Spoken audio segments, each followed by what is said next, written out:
free. That would be the problem. Sorry guys, turned on the wrong mic. Welcome back to the VeloX live stream of the APL New Zealand Grand Prix evening session, day one.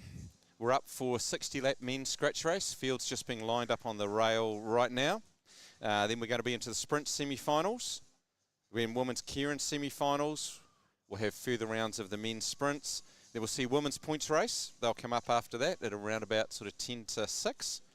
And then we'll be into some more sprint semi-finals, Kerin semi-finals, and then prize giving. And we're going to round out tonight with men's sprint final and men's points race. So, good program lined up. Should go for around about three and a bit hours.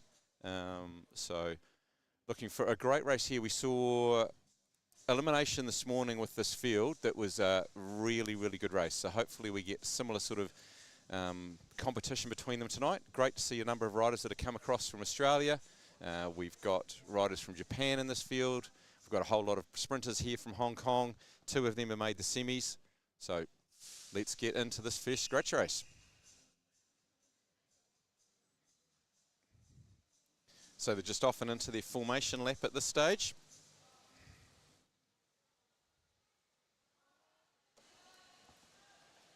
Big field, Kurt Heather, Tetsumoto Yamamoto, Nathan Bunn, Mitchell Fitzsimmons, George Jackson, Lucas Murphy, Kyle Aitken, Joel Douglas, James Gardner, Lucas Bimmy, Lucas Saunders, Campbell Stewart. Those were just the ones on the rail.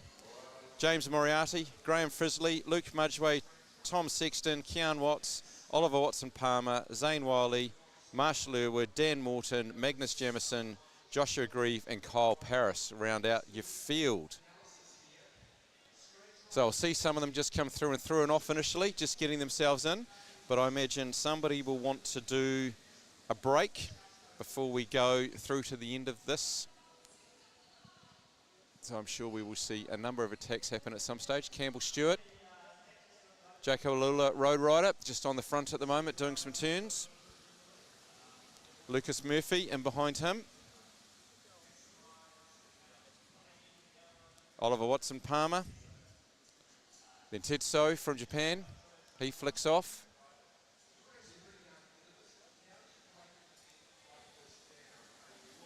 Marshall Irwood, swap from his yellow kit to Mitre Q kit for this evening. I think that's Magnus just flicking off at the front at the moment. Back to another one of the Australian riders. Oh no, sorry, George Jackson on the front now.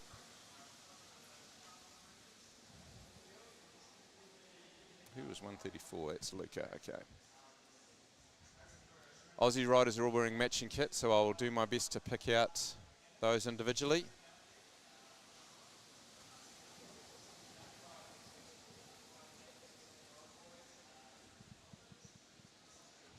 Dan Morton on the front now in the New Zealand junior kit. Joel Douglas, he takes over, takes a turn. 110. That's Graham Frisley. Just joined the US team, moving across from Australia. Campbell Stewart, quite happy to take another turn. It's Oliver Watson-Palmer on the front now. Back to Tetsuo from Japan. Marshall Irwood.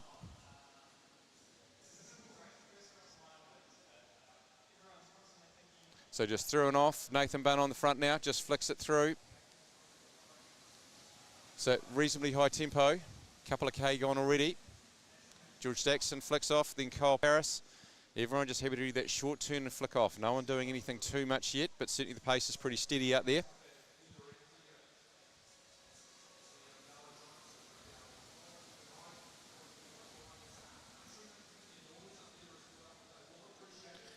So it's Khan Watts from Israel Premier Tech flicks off. James Gardner in the yellow strip.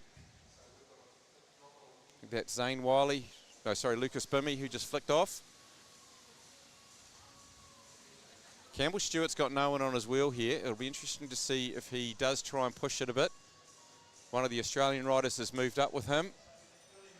Campbell Stewart not looking to do anything though, so he just pulls off. So this has given Graham Frisley an opportunity. Shouldn't give that guy an opportunity. Marshall Irwood on the front trying to pull him back.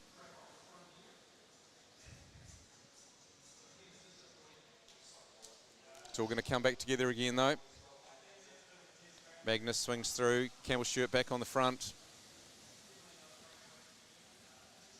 Mitch Fitzsimmons, black spoke hit, Marshall Airwood's back onto the front again.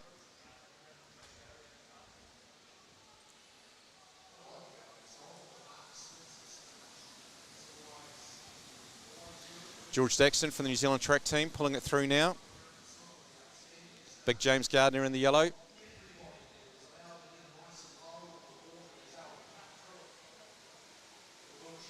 Joel Douglas, Lucas Bimmy, going around about 16-second laps. I think that's Joel Douglas swinging off there in that PRV kit. Nathan Bunn, Lucas Murphy. Keon Watts takes over on the front again. Tom Sexton on his wheel. So a real good field of New Zealand riders. Great to see the Australians across here as well. I think Tom has lifted the pace a little, looking at sort of the gaps in the line and the effort going on behind to stay on his wheel. He's certainly not wanting to flick off.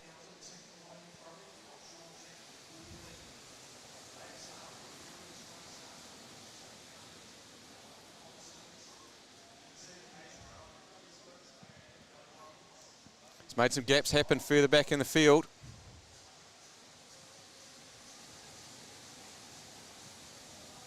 So Joshua Grieve, he comes through. Campbell Stewart back on the front now.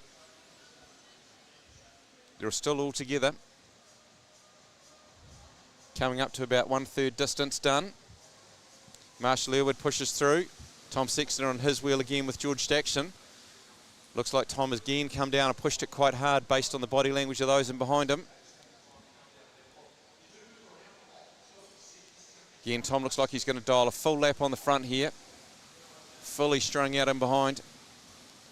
George Daxton happy to swing straight up. Oh, the Aussie swings off.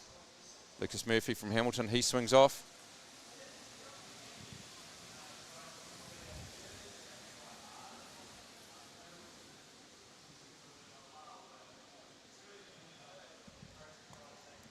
So we've got a break happening at the moment. 112, Luke Mudgeway. He went really well at the camp this week. I heard from others that he had looked pretty strong, showing plenty of confidence, putting this early attack in 40 laps out. He swings up. Fortunately, we've got the first rider out. Shows how hot the pace is. Under 19 rider, first year under 19, Kyle Paris. Just said it's a little bit hot for me today.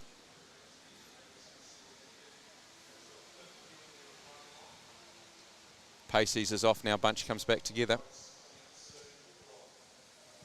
Lucas Murphy, Hamilton rider, gets straight out of the seat, kicks through. Thought James Gardner might have gone with him, thinking it's a perfect guy to draft off, but he swung up. So Lucas has opened a bit of a gap, really good time trialist. Showed last week he was quite happy to go on the attack regularly to get it in the front.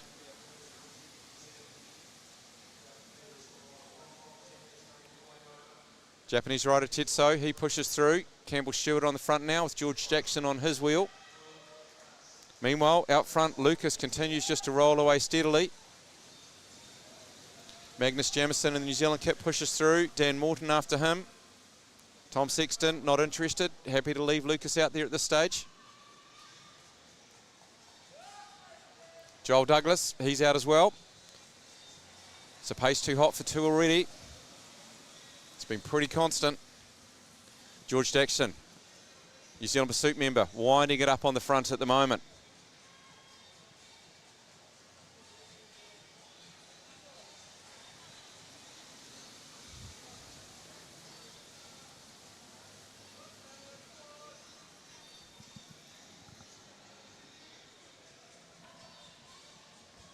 Meanwhile, Lucas just keeps tapping away steadily on the front. We're at about half distance. Dan Morton pushes through now. Mitchell Fitzsimmons following him through. Then Joshua, all just taking short terms through and off. Gradually bringing Lucas back. He accepts that that's done, swings up. I'm sure he'll try again later. Marshall Airwood flings through. His teammate James behind him. Everyone looking happy to grab a breath for a second. Local rider Kyle Aitken in the dark PRV kit from the Atura Southland. Keon Watts on the front now. taking Nathan Bunn, Masters rider, out there with him. It's James Moriarty from Australia on the front. So another big long pace line, pretty steady, but no one putting anything particular in to get away at this stage.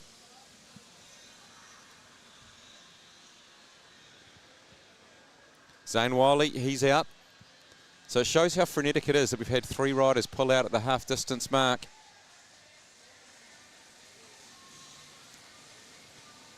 Marshall Irwood swings off. Lucas takes over. A number of these riders have got their Tourist Southland kit on. James in that sort of bumblebee tiger type effort. Lucas Bimmy swinging up.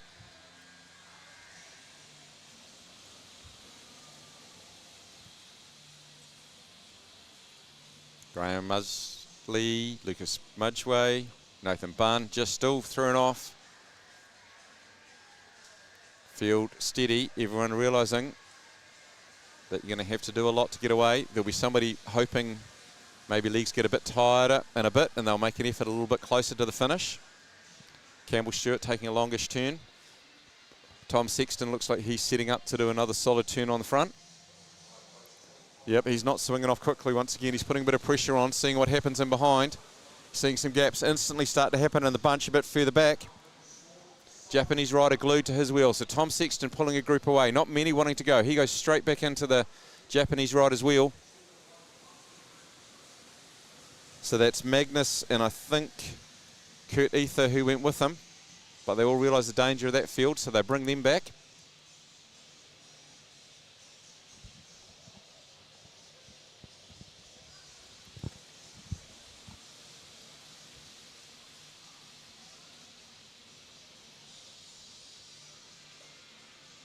So a number of riders have been here this week with the Cycling New Zealand track identification camp, doing a whole lot of testing, following from a big week on the road last week. They've had racing simulation with the motorbike, keeping things pretty fast. Testing for start laps, team pursuits, IPs. Been pretty busy in here. Right, I think it's Dan Morton. Looking like he's comfortable trying to stretch the field. Doing a good solid turn.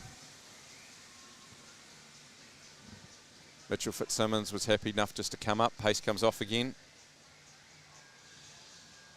You can see lots of riders going and wanting to change where my position is. 20 laps to go.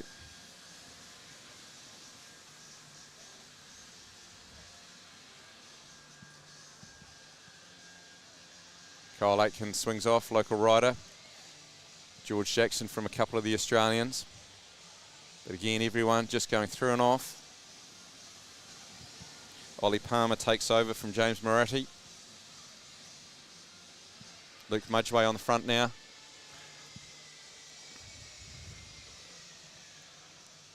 I'll try and pick up a lap time for you again.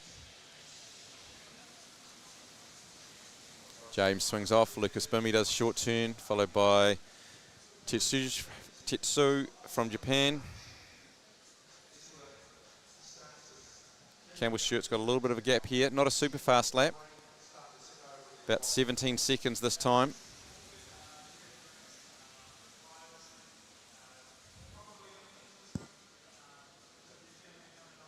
George Jackson well and truly glued to Tom Sexton's wheel. Tom's happy to take a longer turn, but it's not as fast as those earlier ones he put on.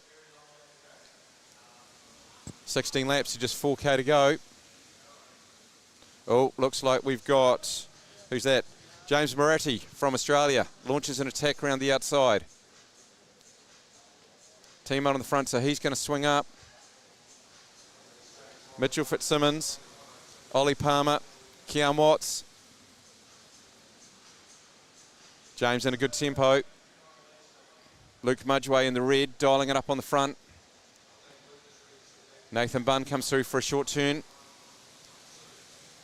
Dan Morton in the Junior New Zealand kit, he hits it. James Gardner, gaps further back in the bunch.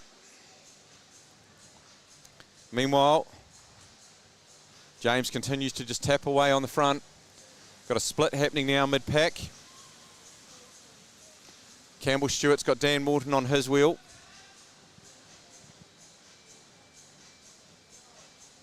So can this little group of 4 maybe pull away?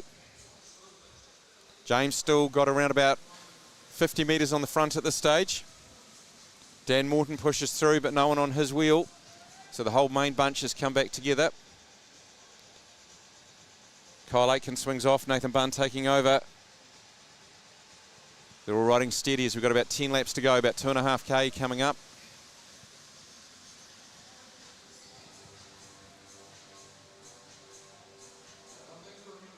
So James continues to have around about a 50, 100 metre lead. He's looking a little bit more tired in his body language though.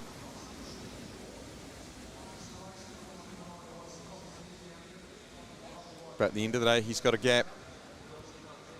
Got one rider a little bit dropped here.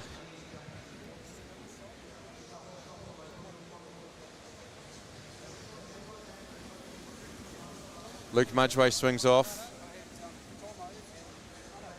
Kyle, so again, James coming up to almost having a half lap lead now. 4 laps, 8 laps to go, just 2K. Campbell Stewart does a bit of a turn on the front.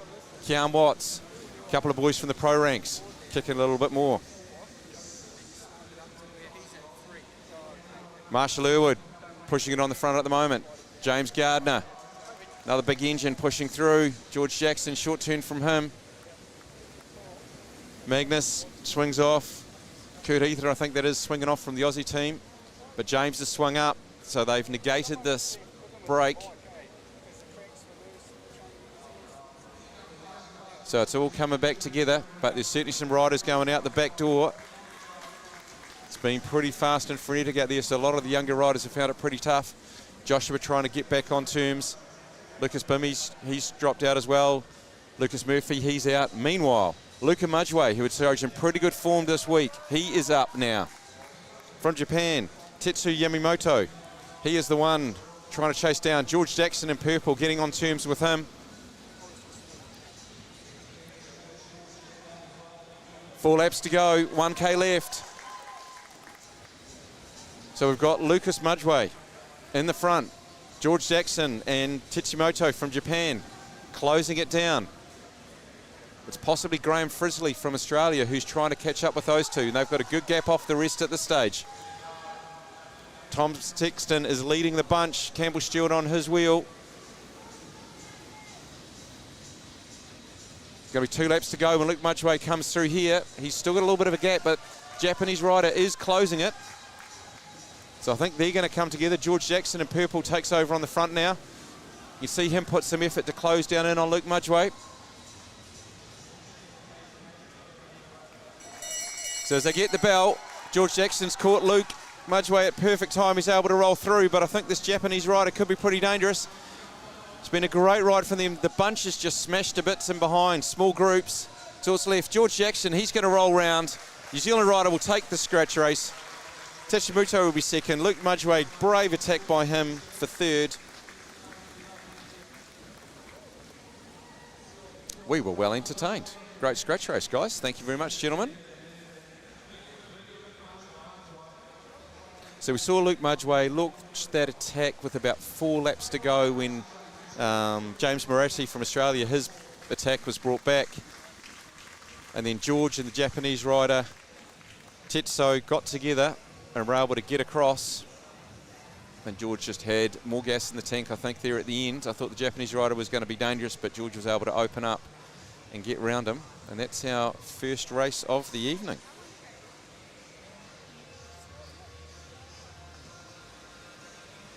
And I'm out, welcome another Mudgeway. Is there any relative to that young man who was hooking it up out there? Yeah, no, I don't think so. We have asked each other from Hastings. Just superior genetics in the name, is it? Yeah, I think it must be, absolutely. Yeah, I just saw that, I was watching the live stream this morning, some good racing there as well in the sprints and missing out. Yeah, that elimination was certainly pretty full on this morning, like that race was. So, yeah, sprints we're through. That's what's going to be up next. We're going to see semi-finals, I think, in the sprints next. Is our next event up. And then we'll be into some women's Kerins.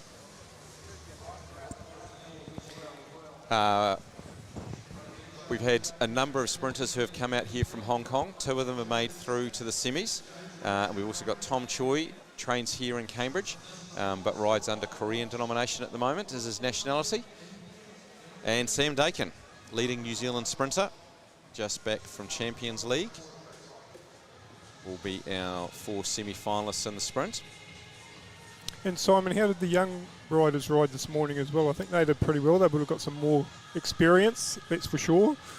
Yeah, like the last couple of weeks obviously been phenomenal experience for those who are under 19 or coming up early out of those ranks.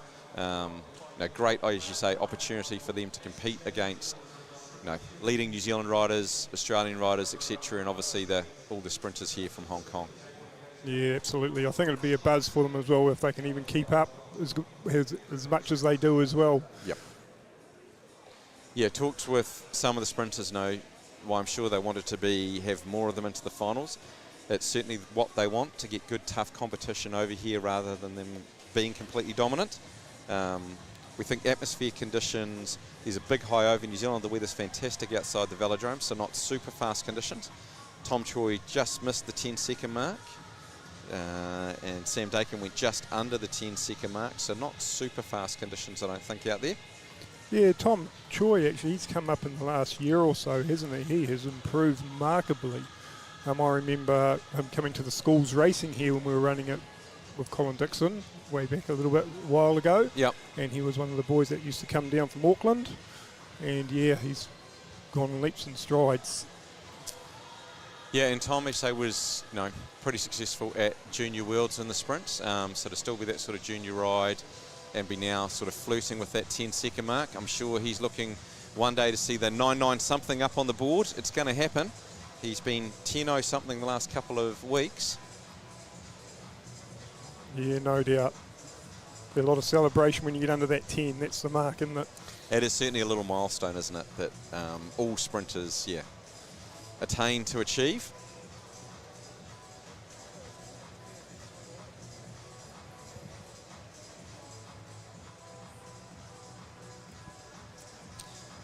So shout out to APL, big thank you to APL Window Solutions for sponsoring and supporting this event.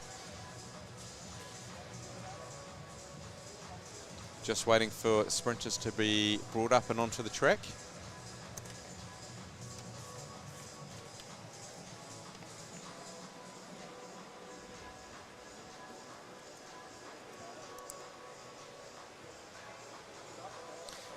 So from Hong Kong, we've got Jung Hao Jong. He likes to be known as Jeff, making it easier on commentators like me who don't quite have our translation skills, but hopefully got a bit of help on that. So Jung Hao Jong. Jeff, he looks like he's drawn position 1. Sam Dakin in the light blue New Zealand kit. John Andrews bringing him up. Looks like he's drawn position 2. So do you think this will be a close ride-off? How were they in qualifying times? Sam Dakin was fastest, 9.933. It's about 0.4 of a second. Back to Jeff on 10.313. So Sam's certainly got a little bit of a speed advantage there. Yeah, so Jeff obviously is going to have to do some technical riding here. He's got the advantage of being position 2. It looks like he's certainly a smaller frame than Sam, so he's going to get a good bit of drafting assistance there. Sam looks like he's giving the big classic sprinter steer down to start things off. Yeah, that steer looks a little bit daunting from time to time. I saw it on the camera this morning, and it's like, I wonder what the other rider's thinking. So we're getting good close-ups of that this morning, were we? Yep. So, fairly steady start off. Sam running one of the new Velobike tri-spokes at the front by the looks. He's just sitting a good classic couple of bike lengths back. Jeff keeping things reasonably steady, nothing too fast, nothing certainly stalling for any track stands on this first bit. Come around 2 laps to go.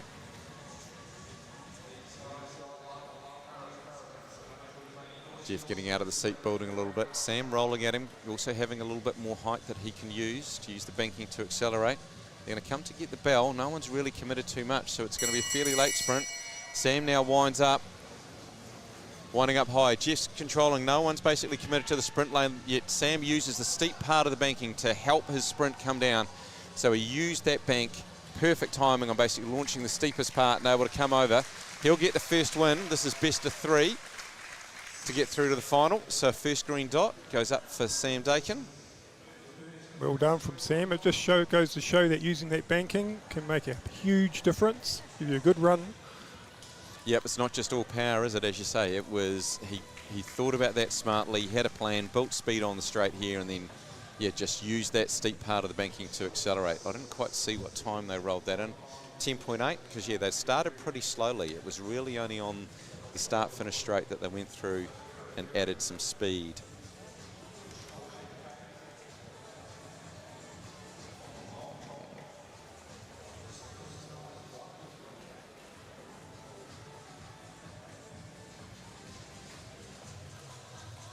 Right, next up from Hong Kong, Chike Maito. He is going to be up against Tom Choi from Cambridge/Korea. What were the qualifying times on these two, Simon? So Tom, 10 point, where is Tom Choi? 10.006. Oh, very close. And then Maito, 10.25. So Tom and White in the Korean kit, slightly quicker, but certainly only about 0.2 of a second in it. So tactics again will come into play. Absolutely. Very close in time.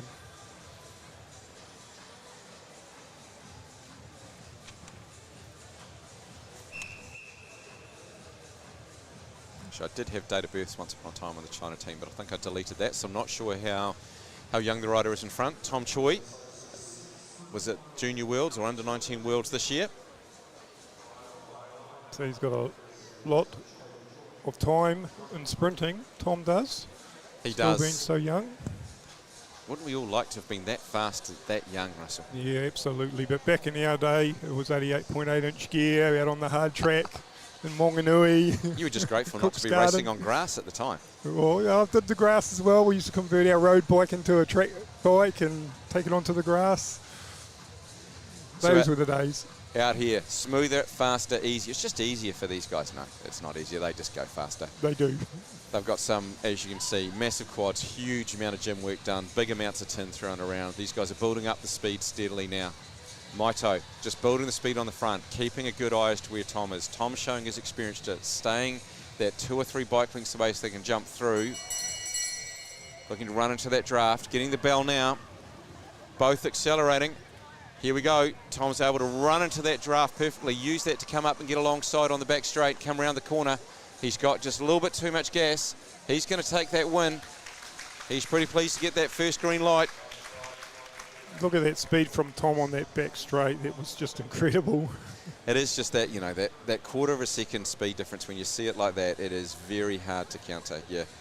At the end of the day, you can have lots of tactics, but if you've got real speed wins. Yep. Agree, absolutely.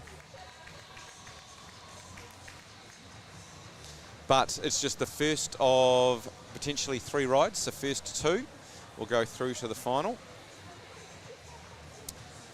Next up, we're going to see women's Kerin.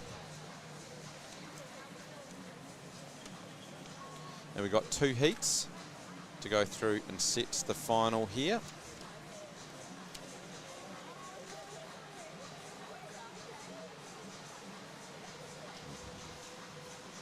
So Simon, will it be the first 3 into the finals? Good point. I assume, I'm going to say yes. First 3 from each heat will go through to the final. Yeah, I assume so. To Cho Yi-young from Hong Kong, she is in this field. Phoebe Dong, also from China. Elise Andrews, Olympic champion. What is she wearing today? She's in the New Zealand blue kit. Leela Walker, she's got a black Velobike skin suit on. Erin Green, she's in the red Tasman kit. Minnie Collins in green, looks like she's rounding out the field in position 6.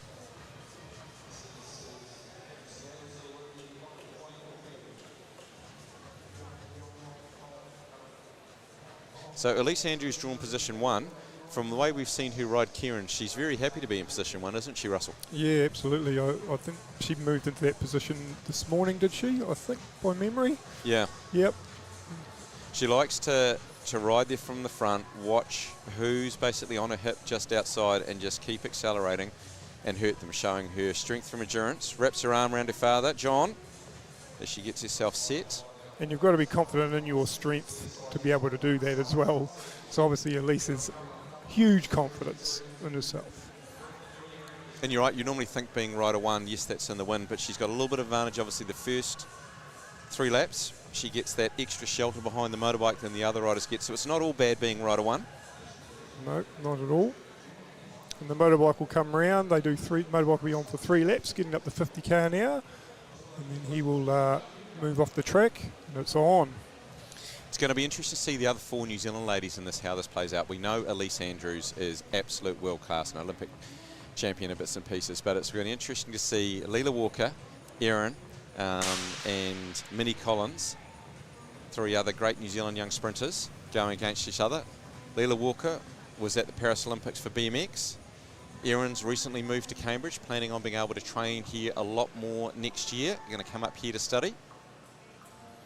Well, it's good too to see the young women riders come through and want to have a go on the world stage. Yeah, women's sprinting is in good health in New Zealand at the moment.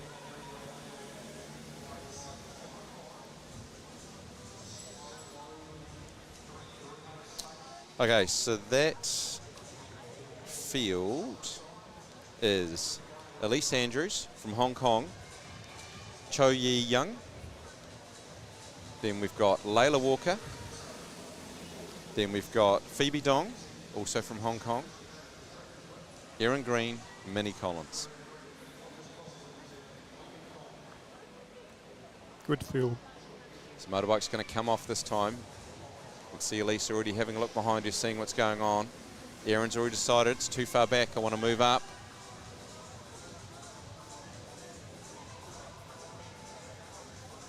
So Erin's going to come up onto Elise's hip. It's not going to be an easy place to be. You know, Elise will just keep that speed up. Erin's keeping it nice and tight, making sure she can control that position. Stay in that position too, lap and a half to go. Elise just controlling things, just building that tempo, making everyone work in behind her. Erin's trying to get up and over, but it's been made hard. Elise just stretching the speed out now. See Layla Walker get out of the seat on the back straight. Leela Walker, she's wanting to come up and around, see if she can get up on terms in that first 3. So that is going to be Elise from Cho Yi Young, and Leela Walker will go through. That'll be your first 3. And you just see the class there of Elise just looking around every now and then. It didn't look like she was going full strength or full blow or whatever. No, she's not wanting to use too much, making sure she's got everything she needs to go up against her teammates in the final now. Yeah, absolutely. So it's not just the race they think about after the race and in the finals of what they need to do and who they're up against. Yeah, for sprints we think they do less laps, but it's a lot of all-out effort and recovery. So the sprinters today that we just saw earlier, they have got a heck of a lot of races. The women and the Kerin, this is their 2nd race, and they have the 3rd, obviously their final coming up later on. So good amount of extreme sprinting in the leagues today. Yeah, it does take the wind out of them, doesn't it, by the end of the day. They're pretty tight, even though it's a short distance. Yeah, but it's funny, as you say, how just doing those, I know from being an old boy trying to do both things, those extreme sprint efforts really take it out of you. Yeah. What's up next, Simon? We've got the next semi-final. So from Hong Kong, Si Wing Nam. We also have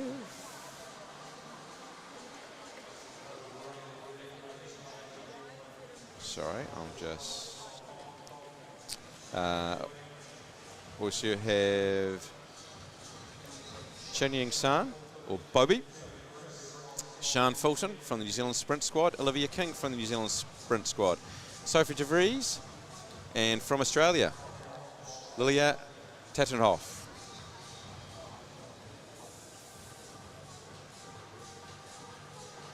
Looks like the 2 New Zealand riders in light blue have drawn positions 4 and 5. So 5 and 6. Olivia King, it looks like in position 6. Shan in 5. One of our Hong Kong riders in 4. That's Sophie in 3. Lilia from Australia, she's in 2. That's all right, I'll work out which is which out of the 2 Hong Kong riders a little bit later on, who has drawn position 1. Motorbike's given the signal to head away.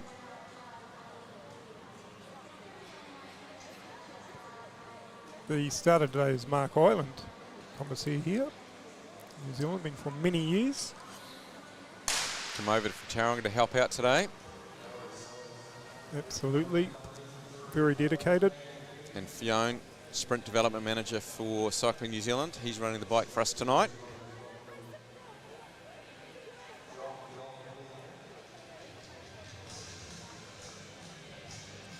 So they'll slowly get up to speed. They're coming round to get 5 to go. So for this first lap, they have to stay in order. But after that, they can move up. They just can't pass the bike. And I suspect that might be an option they might be keen on. So Si Wing-Nam, she's the Hong Kong rider directly behind the bike. So Yin Shanqing, she is in position 4 at the moment. Both very similar colour kit on, but we will try and keep you posted as to who is who out of the 2 riders. So tactics-wise, you can see the Hong Kong rider letting a little space open to Sophie so she can see what's going on behind. Motorbike's going to pull off this lap. Everyone's looking for when is Shan or Olivia King coming from the back. No one else wanting to commit. Bunches up a bit more now. 2.5 laps to go. No one committing. They'll need to move up soon, the 2 New Zealanders. Got to be in that first 3. You don't want to leave too much to happen at the end. Olivia King pulls out now. Shan sees her move up. But it's the Australian rider, Lilia, who basically hits it at the front. Hong Kong rider takes off. I think that's Shan who's pulling around the first of the New Zealanders in front now as they get the bell. Shan's still out of the seat, launching into a sprint. She's going to be able to come over the end of this corner, drop into position 1. Olivia King coming really quickly around the outside as well. 3rd spot at the moment. Lilia from Australia, she's going to hold it. So it'll be New Zealand, New Zealand, Australia, Hong Kong, New Zealand, Hong Kong. Is how that one will round out. And Shan Fulton looked pretty strong there. Yeah, absolutely. Look at that. She just sat there and waited, and then obviously the Australian rider tried to have a go, and then Shan just moved from the back and went straight over and straight past. That's some power there. Yeah, both Shan and Elise looked very comfortable in their respective semi-finals there. So that possibly gives us an indication what we might see come for the final, where they probably going in as the 2 favoured riders for the others to think about how they set their tactics around. Sometimes it can be very smart to set yourself up with one of those riders' wheels and almost go, right, can they drag me into a medal? I mightn't try and go around them to actually get the win, but I might be able to use them to be able to get through. So results are up. As we saw it, Shan from Olivia from Alilia out of Australia. And then we've got Si Wing. She was the first of the Hong Kong riders, then Sophie, and then Yin Shan from Hong Kong rounded out that field. Okay, so that ends the women's Kerin for us for a while till we come back and see that later. We're going to go back to the men's sprint now and see the next round of the semi-finals.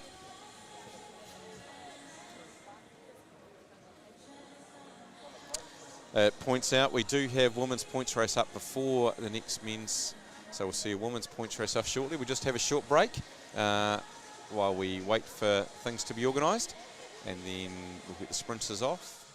I'll get the women's endurance field up, and we'll see that next race.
Okay.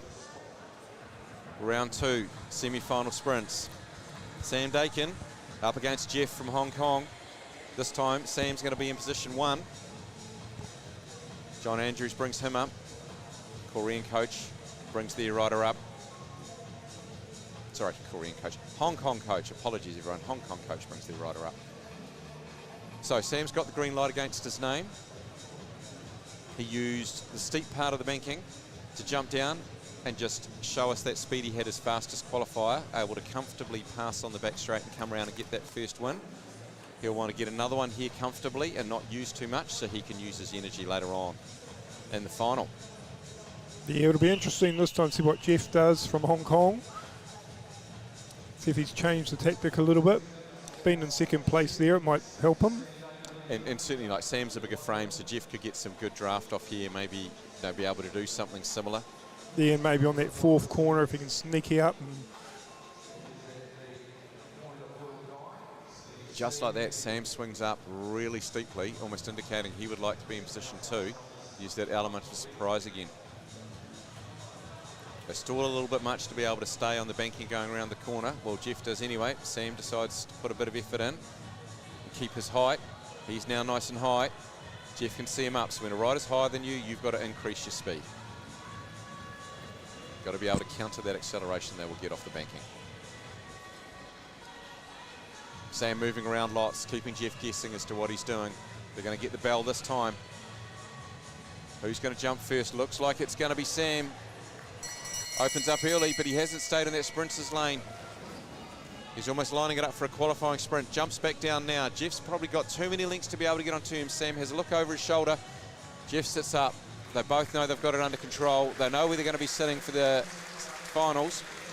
Sam will go through to the A-final. Jeff for the B-final. Sam looking very quick tonight. much so, Simon. You can see he used the banking there again a couple of times before the start-finish line and then again after. He's had sort of whatever it was, 3 or 4 weekends to practice his match racing skills up in Europe on the Champions League. Obviously coming with some good form and, as you say, some smart tactics. So Sam gets those 2 green lights against his name. Now we're back to seeing Tom Choi against Maito. Tom in position 1 this time.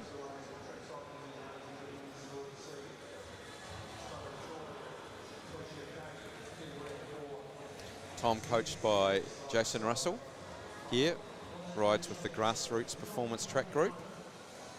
A lot of the sprinters that you saw earlier on today from New Zealand train here as part of that group.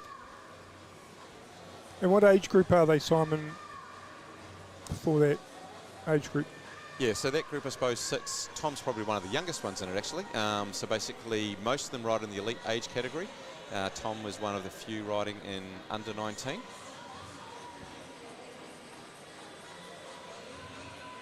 Unfortunately, I don't have the ages of the Hong Kong riders to know whether they're similarly junior riders coming up or whether some of them are elite age group now.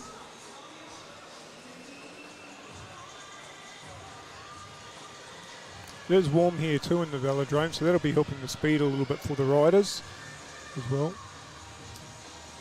Fairly hot day here in New Zealand, 27 degrees. That's getting fairly hot for us. Stunning day outside today. I have to admit, I had a swim as soon as I got home from commentating here in the morning and made sure I hopped in the pool just before I came back again. Yeah, absolutely. Good idea. Okay, Maito just sitting around about a bike length or so back from Tom. Now the riders have to go faster than walking pace, otherwise the commissaire will fire the gun and restart the race. They've been pretty good at actually having pretty good opening half laps that we haven't had too much fluffing around today. Probably what's helped the program run on time so much.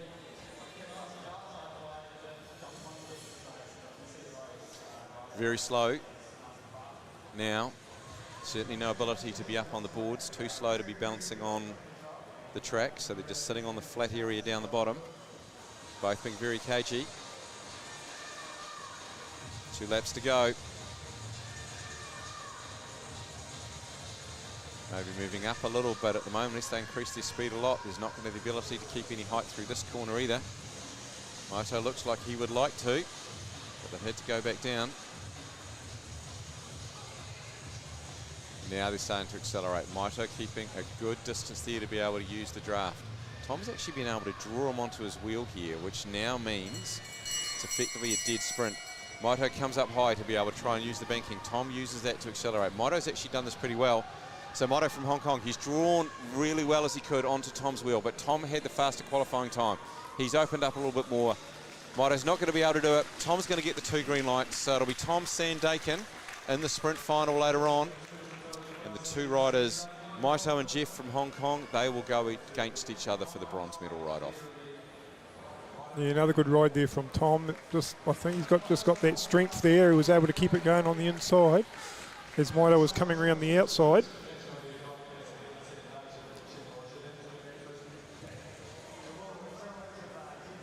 Now, I'm just not quite sure what my program says. I can't see how it's going to happen. So it says women's Keirin finals next, which seems very quick after what we saw. So I'm sure we're going to go and see this women's points race come up, and we are 80 laps on the board.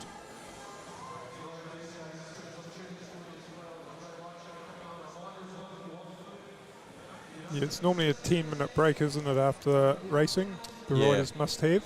Yeah, minimum gap, and you're right. And obviously, to get the best racing, we want to give them a reasonable gap between events. Yep, give them some time to recover.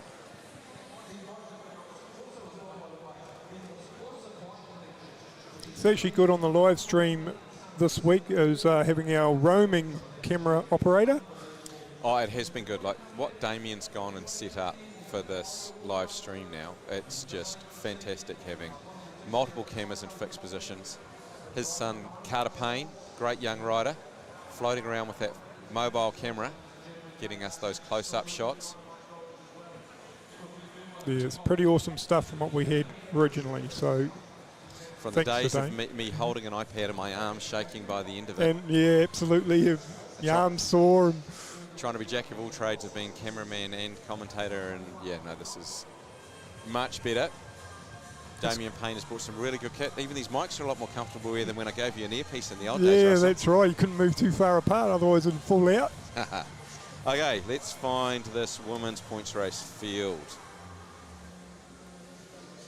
So it's going to be over 80 laps, 20k. There'll be 8 sprints, one every 10 laps, so that'll keep things nice and simple. We've got Claudia Marks, Lauren Bates from Japan, Anya Michiano, Riley Mullen, Emily Sherman, Prudence Fowler, Amelia Sykes, Megan Baker, Lucy Reeve, Elena Worrell, Shayla Sayers, Sophie Maxwell, Hannah Payne is going to be our field. So Hannah Payne, she's the one in camera at the moment right front, then that's Prudence. Elena Worrell, who was in black there? 157. I think it was Claudia Marks from Australia. Emily Schumann in the blue. Sophie Maxwell. Sorry, I'm falling behind them.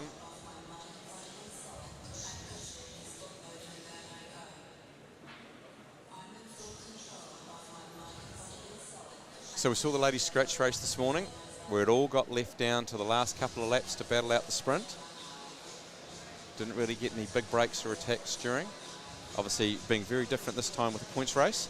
Now I'm joined by Anna. Anna, thank you for coming to talk nonsense with me. No problem, thanks for having me. Having you as my expert, since I can talk the nonsense. So you've been floating around the New Zealand track camp that's been on this week. Did you get involved with helping out or not really? Yep, I've been in amongst the action this week, doing a bit of the video analysis on Tuesday's benchmarking session for the men's endurance camp, and then on the Thursday again amongst the team pursuit training. So it's been epic seeing all the riders kind of come to Cambridge and across both disciplines, sprint and endurance. And then the women, were they sort of mixed up on different days doing different things, or? Yeah, I didn't actually get to see much of them. I think majority of their camp was based on the road, and then they had a track session out at TA, so I got to enjoy the sunshine. Make the most of the good New Zealand summer weather. Exactly.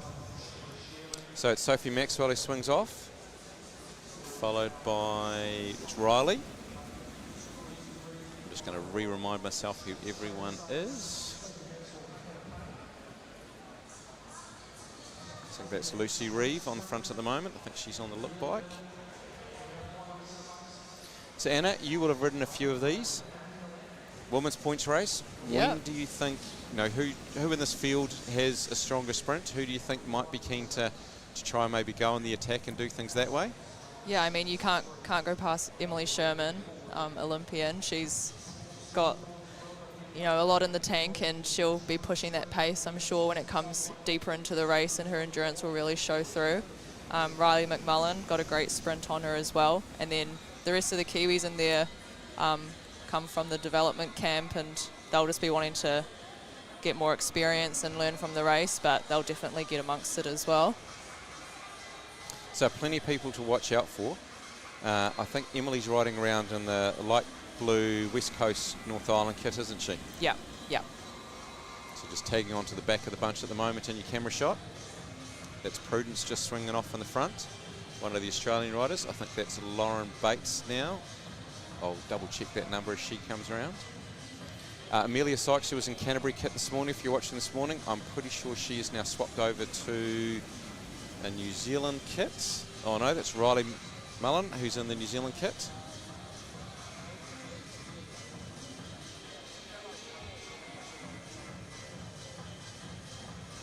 So that's Riley on the front at the moment. Back to Emily that we just talked around. Sophie swings off, Japanese rider. Pace seems fairly controlled at the moment. No one's really willing to push it, so we're probably just waiting for that first sprint to test the legs out and then get a better idea of the competition as well, and who's going to be going for those sprints. So yeah, it's a big thing almost working out who looks like they've got that really big kick on sprint one. Yeah, good opportunity as well for them to kind of get a gauge maybe of what gearing the other riders are on, who's able to really wind it up or accelerate quicker if they're on a slightly smaller gear. So yeah, this first sprint will kind of give them a good gauge of how the race might play out. And you can see them starting to think about that and move around as Claudia moves up from Australia. We're going to get the bell next time round. I think that's Prudence in the Waikato kit pulling on the outside.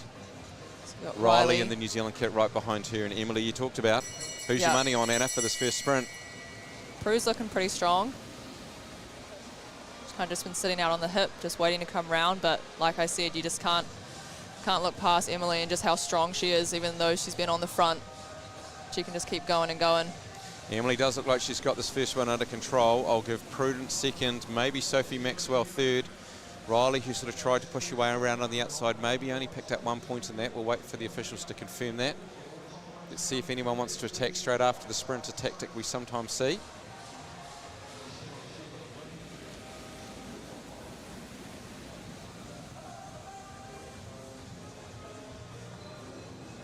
Here we go, so Emily's been given 1, Prudence second spot for 3 points, Amelia Sykes on 2.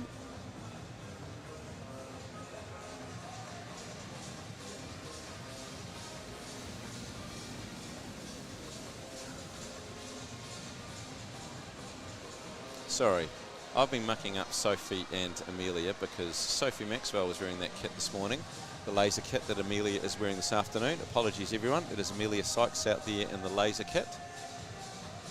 I'll work out I think they're both in the laser kit. Amelia's got the black cask helmet on, and then Sophie's got the white one helmet. Thank you, all right, so I had spotted Sophie correctly. I just had naively assumed there was one of them out there. I knew Amelia wasn't in the Canterbury kit, but I had obviously not worked out where she was. I thought she was in the New Zealand kit for a while till I mucked that up, and that was Riley, who had also changed skin suit from what she was wearing this morning. So Lauren Bates, she's come over from Australia, she swings off. Everyone happy to just come through, tap and move off. So 5, 3, 2 and 1 is your sprint points. If you do attack and gain a lap, you can pick up 20 points. If you get dropped and lose a lap, you will go down 20 points. It's basically, for those who don't know, just the remainder of the points numbers there. Claudia needs to talk to somebody about her number being pinned on. She's got a corner that's come off. You wouldn't do anything like that, would you, Anna? You'd be an expert pinner. You'd have to do a bit of Never. pinning. Yeah. Nah. Got the pinning down pat. What happened to the magnetic dots that everyone thought was going to be exciting and you didn't put a hole in your skin suit? They just didn't work, did they? They didn't quite hold in place. No, you couldn't trust them. The concept sounded great. Yeah. At least for the timed events, you've got the number pockets now, so that's helpful. I mean, until you have to reach down the sweaty back of someone who's just finished their warm-up. Change the number or put the number in. I know for my son we thought it was a great idea to go and get one of those, but then he's a sprinter, so then it's not acceptable to just have one number in the back. You need the 2 on there, and so it's like, oh great, now we've just bought a clear pocket, we're going to put a pin through. Yeah. Okay, 2 laps to go. Who's going to set themselves up for this sprint? Again, everyone being cagey. Right, Riley, she missed out last time. Look like she's wanting to get into the sprint this time. She launches off really hard. That is Lauren from Australia on the inside, Prudence on the outside, Emily on her wheel that took out that first sprint. That's how they look as the bell happens. You call it, Anna. Who's going to do what? Looks like the Aussie might be coming round. Yeah, it looks like she might just come over Riley. Ooh. Prudence looks like she's tucked in happily enough to just run where that place will get her. Emily coming around pretty strong. Amelia Sykes on the outside. That's a lot of work for the commissaires there. Looks like the Aussies came to keep pushing the pace as well. You see it strung out on the black line. Yeah, all still together, but you're right. She's certainly keen to see who's got some tired legs after that sprint. Riley's happy to swing off straight away, as is Prudence and Emily, so the pace comes back off a bit. Claudia from Australia on the front at the moment, followed by Amelia Sykes, your Canterbury teammate. Megan Baker swings up. She went well in that scratch race this morning.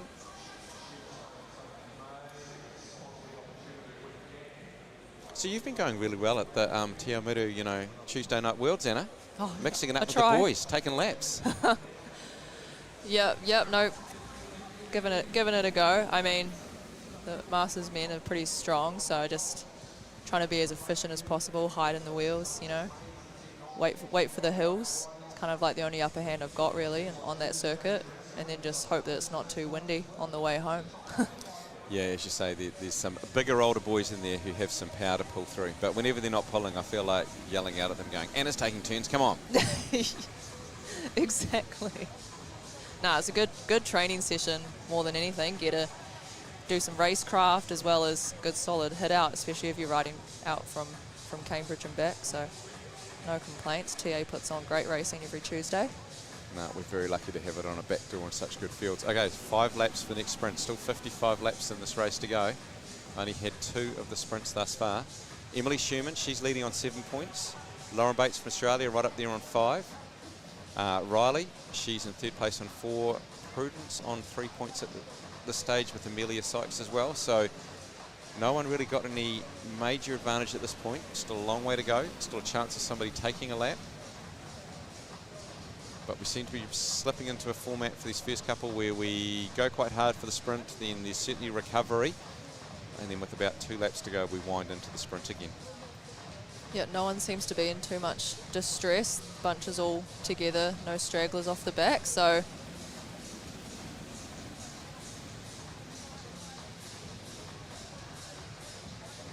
And you off overseas again this year, Anna? Is it sort of enjoy the New Zealand summer and then head back to Europe? What are your guys' plans? I think I'll actually be based in New Zealand next year, which quietly quite excited about. Yeah, I have been chasing summer around the world for the last 3 years, but yeah, it'll be nice to kind of be based in Cambridge and get amongst all the community action and do a bit of coaching and yeah, help develop like the next group coming through. So no, I'm excited to be here. Okay, we get an attack launched off the front as we come in to get the bell. That's Riley in the New Zealand kit. She's launched pretty hard this time. Amelia Sykes on her wheel. Prudence on hers, Japanese rider there. One of the Australians coming up pretty quick on behind. So coming to the straight. Riley looks like she's got this one reasonably under control. Amelia's trying, but Amelia will get second to that one. So Riley will get maximum points. Changes tactic this time. Prudence pushes through really quickly afterwards, keen to keep things going. She swings up. Japanese rider, Anya, is with her. She finished 3rd in the scratch race this morning. Emily onto that straight away, as are the Australians and Meg Baker.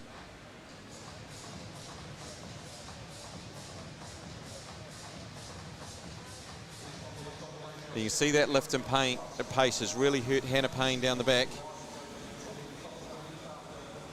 I could be mean, Damien, say sorry, Hannah Payne is feeling the pain right now. Okay, so up on the front, it's coming back together in one bunch, but that certainly hurt a number of people's legs. So it was a good attack, good idea. Certainly the intent was there, and the other riders realised the danger, and Emily was pretty quickly knowing that she had to bring back her New Zealand teammate Prudence. Pace goes right back off again.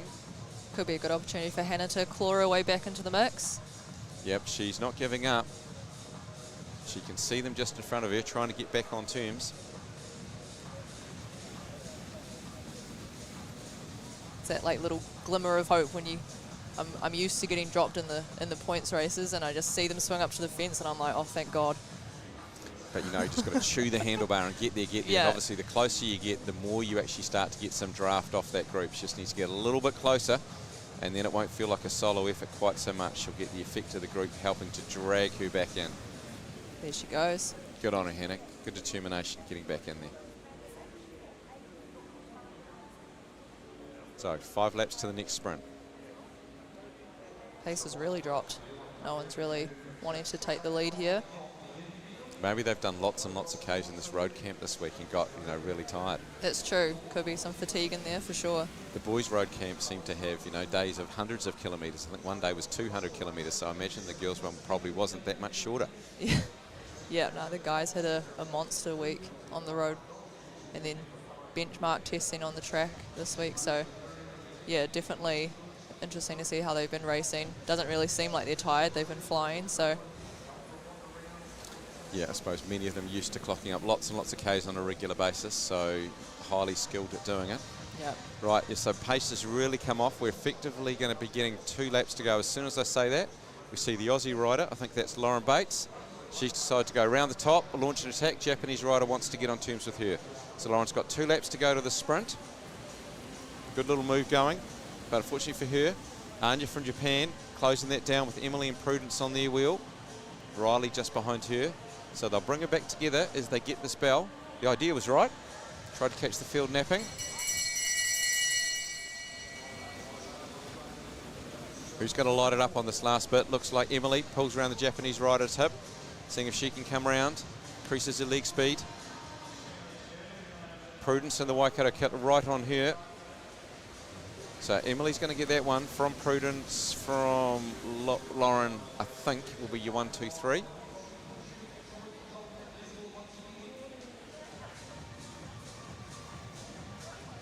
That might push Emily just up into the lead again at the halfway mark, 4 sprints down. So it's double points on the last. Yep, Emily's been given first on 5, Prudence second 3, Lauren Bates 2, and Anya from Japan picks up 1 point. So Emily leads on 12 now from Riley on 9, Prudence on 8. So still very close between those 3. Lauren Bates from Australia also on 7, Amelia Sykes on 6. Poor Hannah, that lift and pace has pushed her just off the back again. So I'm sure she'll keep seeing if she can come back through in the gap between the sprints. Good determination by her. Up in the bunch, through and off. How long did riders think about taking sort of this short moving turn for, Anna? What are you trying to do? Yeah, I mean, if no one's really willing to attack, then you don't want to be the one just sitting on the front dragging everyone around. So they'll probably rotate through fairly quickly when the pace is off like this, and until someone kind of decides to take charge and make a move. Yeah, I mean, good opportunity for someone to launch that attack, especially when you can come around with some pace, use the banking, and with them going so slow, you can have that big difference in speed, which means you can like get that gap quite quickly. So I wonder if we'll see anyone kind of take advantage of the slower pace to get the jump. Yeah, Lauren certainly gave us a great demo on how to do it using the attack around the outside and then dropping down the bank. Obviously, you can also just get out of the seat as you come through to the front and try and do a bit of a launch at that point.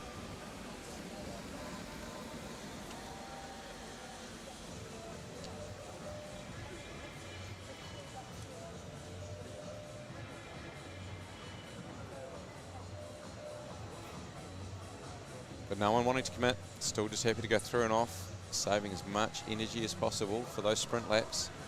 4 laps to the next one. Well, at this point, we've only had 6 riders actually scoring in the sprint, so those 6 are probably quite happy to keep the race as it is and slow it down and then accelerate into the sprints.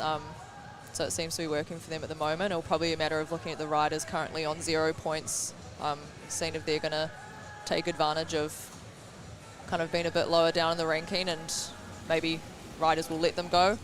Just being unmarked and maybe being able to just sneak having away. some freedom within the bunch where they don't think you're a threat until you are. Hannah Payne, she's done great effort to get back to the bunch. Good on her, good commitment by her. Well done, Hannah.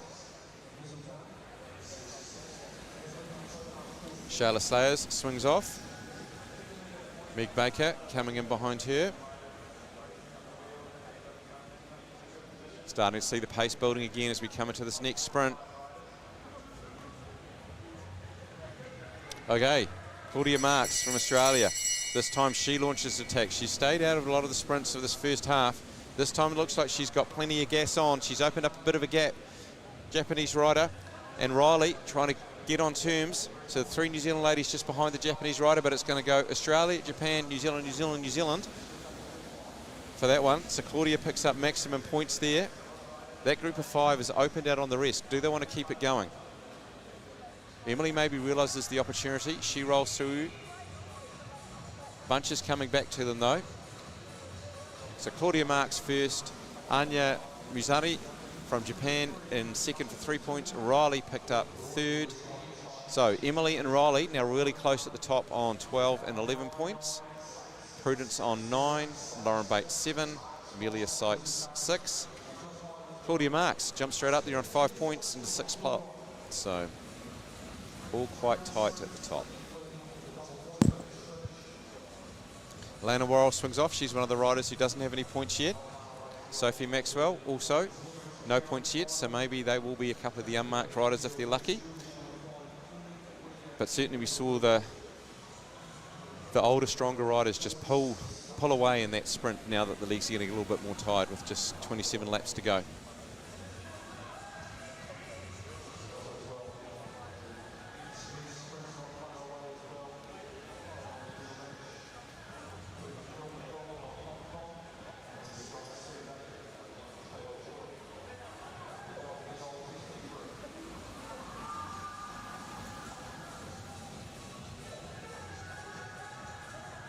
So bunch just settling down again.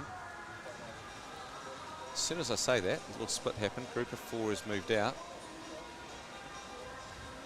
Lucy Reeve, she swung up. She's not really wanting to close that. So it's been left to Amelia Sykes. Sophie Maxwell, one of the riders we talked around that didn't have any points. She's now trying to stretch off a little. Unfortunately for her, she's taken the Japanese rider with her, who does have 5 points.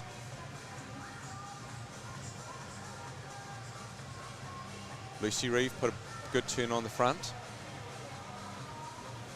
You see some urgency in the bunch now, wanting to close that gap.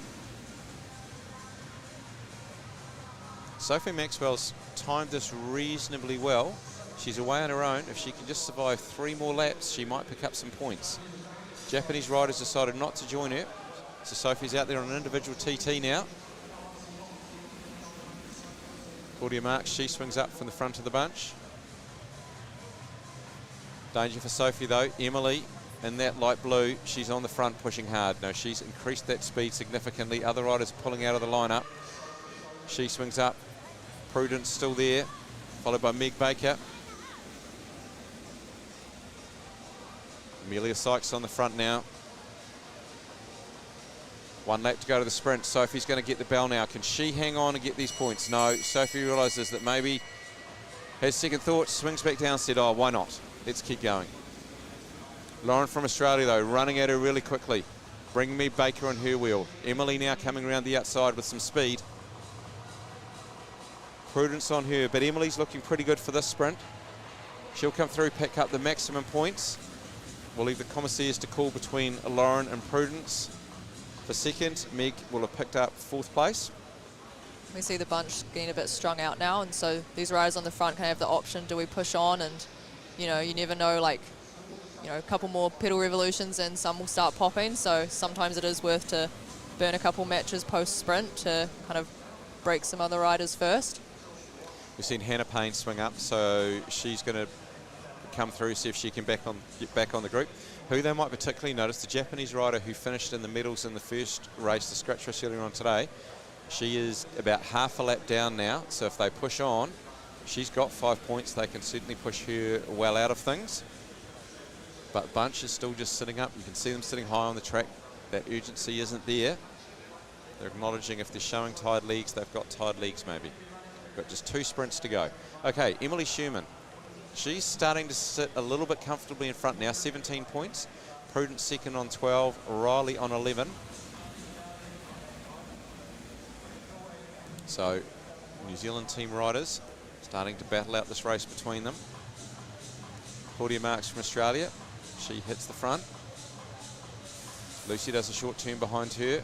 Prudence in the Waikato colours coming off. Emily, our race leader, on points at the moment. Followed by Riley in the New Zealand kit. Amelia Sykes.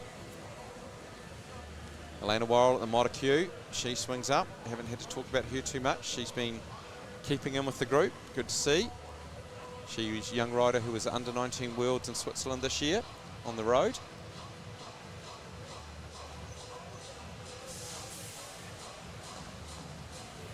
Lucy just tapping on the front. No one too worried about marking at this stage. New Zealand riders certainly wanting to know where Emily is. This might be a little move by Amelia Sykes, going, right, maybe they'll ignore me, maybe I can sneak away. I've only got 6 points. She gets out of the seat now, realising they have given her a little bit of room, seeing if she can do something with it. Unfortunately for her, Prudence and Meg Baker onto that pretty quickly. So Prudence moving up there in second spot's got our race leader, Emily, quickly onto watching her. So Amelia Sykes is back from having a bit of a break, but she's riding pretty strongly. She's been doing a lot of coaching. Canterbury's got a really strong junior woman numbers at the moment, and she's been involved in helping on that. So Amelia is doing well. Japanese rider goes a lap down. Yeah, Amelia's looking really strong out there. You can see the cadence is still up. She's not fighting the gear. She's still on top of it. So looks like she might get the sprint here, unless the girls kind of start to hustle. They're saying the politics of who's doing what in the bunch is certainly going on. So Amelia can sit in her own rhythm as she comes around to get the bell. She's about quarter to a third of a lap up now. She's certainly beyond the straight clear.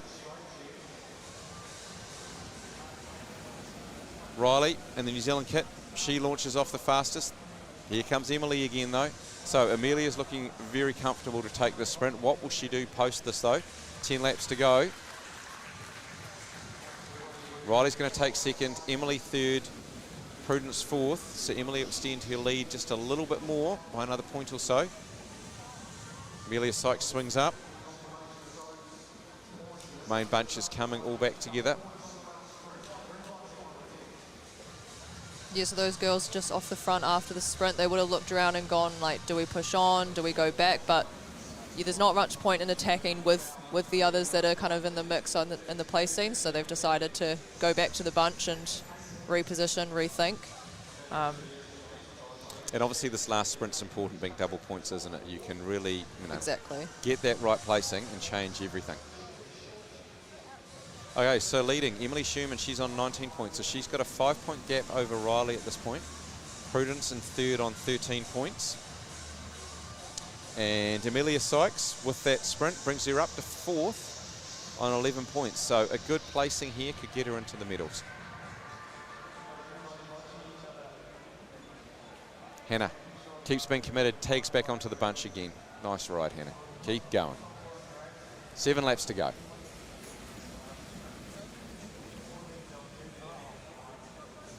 Everyone's sitting high on the track, wanting to make sure that if somebody accelerates, they can use that banking. Claudia from Australia, she says too slow for me, picks up the pace a bit. Lauren, your teammate, just swings straight up behind her, as does Meg.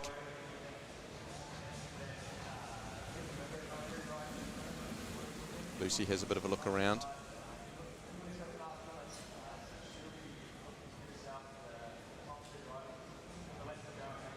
All watching. Claudia's coming around the outside. We saw her launch an attack it was Claudia or Lauren actually launched an attack earlier on in the race from a high spot. Lucy's gone, right, if you don't care about me, 5 laps to go, maybe I will try and do a move, see if I can be allowed a bit of room. If she can pick up the full 10 points, we'll get her up there. Meg Baker, Canterbury colours. Lena Worrell, they launch off afterwards. So Lucy's got 4 laps, are okay to go. She's tucked into a good little aero position, moving away. She's about a full straight in front at the moment. Bunch ticking through. Not any big pace at this stage. Seems to be bunching back up, so could be good for Lucy. I think it is, as you say, the riders in sort of first and second are going, we're more focused on each other at this point. Like from Emily's perspective, she's not going to jump here in the lead, and it makes it nice and safe if that 10 points is taken away. Exactly. Lucy's doing a good job. She's got 2 laps of 500 metres to go. Meanwhile, we've got 2 other riders that have been allowed to tap Leah. So this is Meg Baker in the Canterbury colours, and in front of her, Lauren Bates from Australia in the blue. Now what the bunch need to realise is Lucy's actually gaining on them really quickly. She's got the bell for 1 lap to go, but if she comes around and catches the bunch, she get 20 points. I think Emily and co might have just realised that and picked the pace up. Otherwise, that would have changed things. That was super impressive. She almost got away with it too. Yeah. Okay, now the sprint's all on. So, Lucy will get maximum points. She's got 10 points. Meg Baker's going to try and come around Lauren. She will roll Lauren. She'll take second. 6 points. Last of the points. Claudia Marks from Australia showed she still had some strength left there at the end. But Emily will be our race winner. She managed that really well, consistently picked up points. Showed some speed, definitely to pick up a number of the wins as we went through.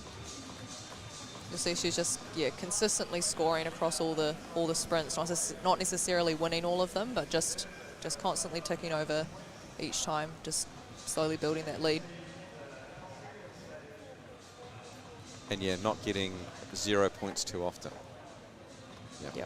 Just constantly picking them up. So we're just waiting for the points to be confirmed for that final sprint. I think it will probably look pretty similar to what we've got on the board at the moment in terms of the medals. We're going to be into another,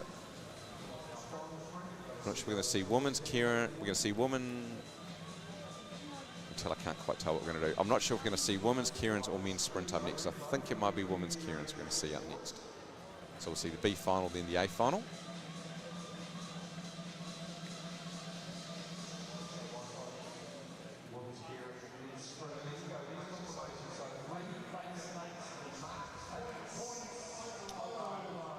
So Emily Sherman, she takes the win on 19. Riley McCullen, silver on 14 points. Lauren Bates from Australia. That results in the last sprint, moves her up into 3rd on 13 because she's tied with Prudence Fowler on 13 points, but as a result of finishing in front is why she, being tied on points, finishes in front. And Amelia Sykes on 11 and Lucy Reeve, 10 points, getting that final win, moving her up into 6th place. It's a good race. Yeah, that was cool.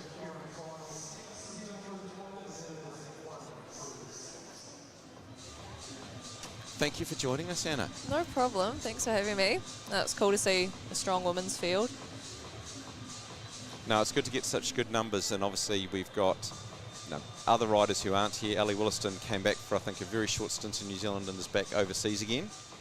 Yeah, I think she only spent 2 weeks in the country, in and out. Yeah, I think she went back and did a little stint in Melbourne, where the boyfriend's based, before coming to New Zealand for a short stint and then heading back to Europe.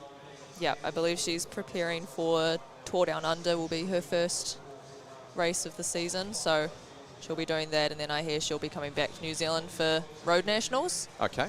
Which is cool, so we'll get to see her one more time before she jets off to Europe. She certainly had a good year last year, obviously outstanding track worlds. Yes. So, no, it was great to see her pick up. It's 2 World Championships, I think, wasn't it? Yep, Elimination and the Omnium, so yeah, pretty epic year. And I can't remember whether it's track might be the Omnium elimination race. I just couldn't get over how many sprints she did from the back to to still be in there and pick up a whole lot of points. Most people, you've got sort of 2 or 3 of those in you and then you're toast. Yep, she's pretty good for playing the devil. Just picking off one at a time. Okay, so we are back to women's Keirins. This is the B-final. Minnie Collins, she's green, she's drawn position 1. Oh, so I've got 3 Hong Kong riders and I just don't know them apart in terms of their numbers, but I'll update you into their positions shortly. So we've got 2 of the Hong Kong riders. Then we've got Sophie de Vries, she's in position 4. Erin from Nelson in the red is in position 5. And the 3rd Hong Kong rider comes up in position 6.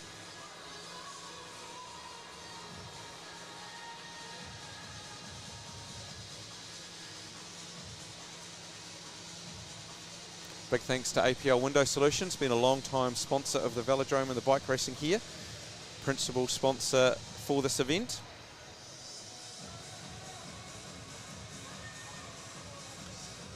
Final event in a week of events including Masters and Junior racing. C2 with all the international riders accumulating all the points, being able to take it forward for their world rankings. Fiona Cycling New Zealand on the bike. Checks the speed, picks up Minnie Collins in the green. She slots in behind.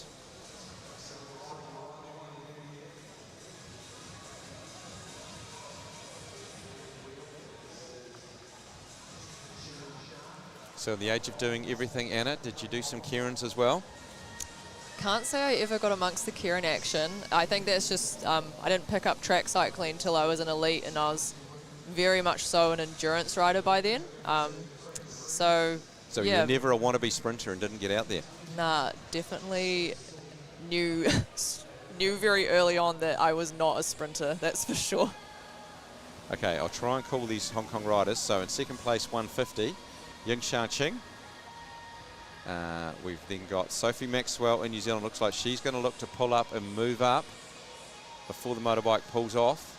Erin in red following her through. Sophie, as soon as the bike comes off, looks to come over the top of Minnie. Minnie Collins looking to accelerate to control that lane, but Sophie's clear, comes over the top. And now we've got one of the Hong Kong riders coming really quickly around the outside, saying anything you can do, I'm going to do better. She comes quickly through and over in front. That's 148, I think. It's a C-Wing Nim. She's got a good gap now. She's opened up, going to come around and get the bell this time. It's a C-Wing Nim. She's got a gap. She's opening up. Erin in red chasing off after her.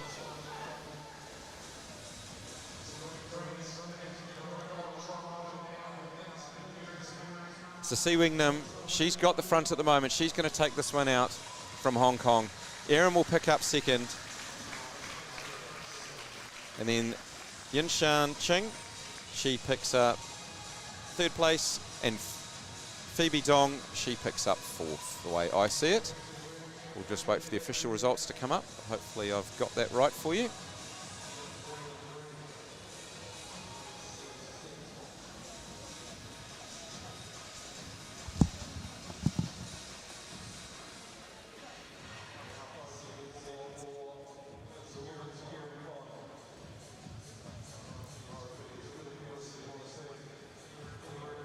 So a pretty dominant performance there by the Hong Kong rider. Got a decent gap, and then the other riders just ran out of time to close it. So nice work. Got our next heat coming up now. Lining up on the apron, getting ready to be rolled up.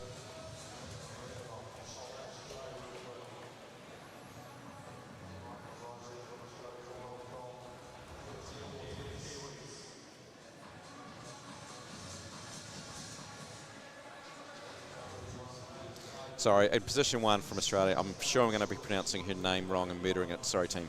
But Lilia Tattenhoff, she's drawn position 1. I think that is Sian Fulton in position 2. Leela Walker is in position 3.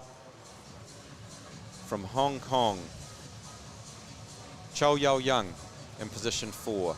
Then it's Olivia King, and in the white helmet, Elise Andrews is in position 6. That's where she's starting. That's not going to be where she's going to want to finish. So I think we'll see Elise Andrews' normal Kerin style will be to move up relatively early on and move from the back further up. You can see Olivia King having a look, double checking who is where.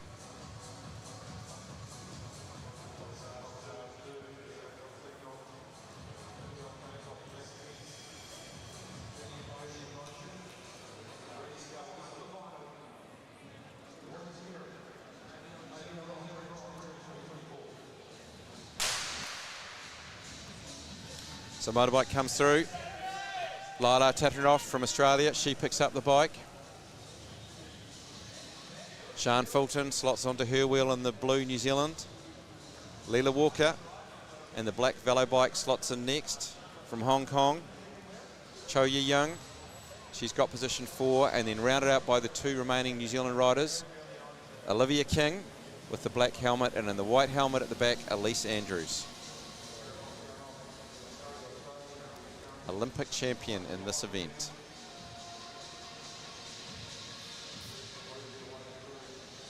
So this should be a great final. Leela Walker, BMX rider, is really showing she's not just a one-lap wonder, she's stepping up well here. Sian Fulton continues to just come strength to strength after coming back from her major surgery a few years ago, so she went well in the team sprint at the Olympics. You can see her leaving a gap, making sure she can keep an eye on what's going behind. Motorbike's going to come off this lap. Who's going early? Olivia King. She lights it up first. Elise Andrews instantly says, I want to grab that wheel. Sian only realises relatively late that it's coming through, so she's able to hop in. So 3 New Zealand ladies are pushing forward. Lila Tatarinoff from Australia, she's getting right up in there. So Elise Andrews, she's come around now to take the front. Lap and a half to go. Olivia King gets out. Sorry, Sian Fulton gets out of the seat. So Sian's on Elise's hip now. They're going neck to neck as they come into the bell. Sian's just got a little bit more speed at the moment. We saw Elise get out of his seat. Elise is now accelerated back up. Sian's got a little bit more metres to do going around the outside. Those two, they won their respective semi-finals. Sian pushing as hard as she can to get over Elise, but Elise is going to take that one from Sian. I didn't even watch where third was, so apologies everyone. I've got no idea who was third, but that was just a great race. That was epic. Very even between those two. Elise Andrews had the slightly shorter distance from getting up there early, controlling that inside lane. Sian always having to do a few more metres around on the outside. I enjoyed that. That was a good race. Yeah, kudos to Sian there, was sitting on the hip for that long. It's not an easy wheel to be trying to come round, Elise Andrews. So yeah, it's pretty impressive that she was able to sit there and didn't actually drop back at all. Olivia King showing as strong as those two are, she wasn't intimidated at all. She knew she needed to grab the initiative. She basically moved first. Elise Andrews got onto her wheel. Great sprint by those 3, and as you say, I'm still pronouncing your name wrong probably, Leela Tatarinoff, she was right in there for a while. She stayed in and picked up 3rd spot. Olivia King 4th. Cho Yi Young from Hong Kong 4th. And Leela Walker, experienced world-class Kerin, moving from BMX to trying out the track thing for a bit at the moment. Rounds out the field in position 6.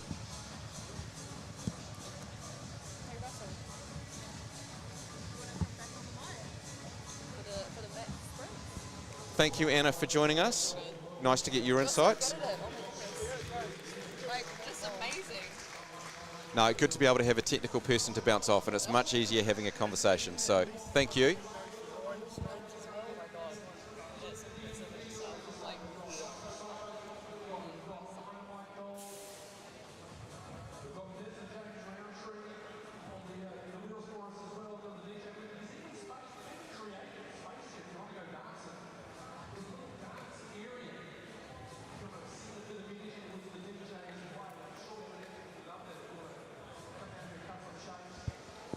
Right, Russell Mudgway coming back to join us.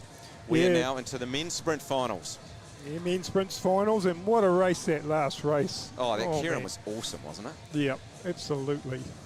You know, and that's how you keep pushing yourself in training. If you've got a teammate who is pushing you that hard, you know you're just going to push each other. It just, you know, shows so good for New Zealand sprinting stakes. Yeah, absolutely right.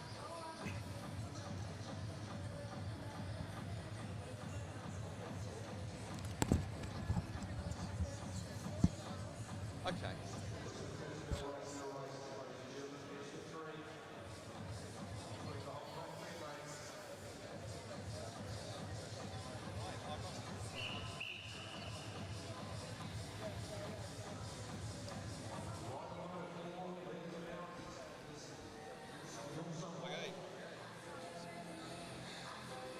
Sun Chung Monk, 104, he leads us away.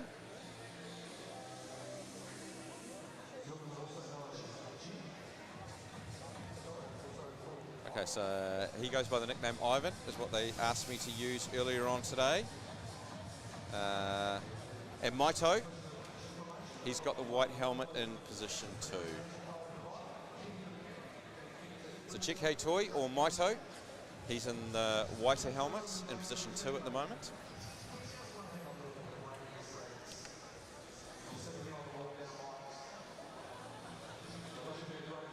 These two were very, very close. 10.3 and 10.25 qualifying, so it's going to be even. Who's got the right jump? Who's got the right tactic? Maito's able to push up and over the top. He comes around. Hasn't worked out whether he can get in that sprinter's lane. Now he does. Drops down in. Ivan trying to get back on terms, but Maito's going to come through and just take that first one. He'll get one green light, one hand on the bronze medal. Yeah, what a ride there as well. Ivan was coming back. If it was a bit longer, he may have come back. It would have been a close one. Yeah, certainly very even as the qualifying time showed between them. So that was our bronze medal final. And now we'll come up for the first of the gold finals.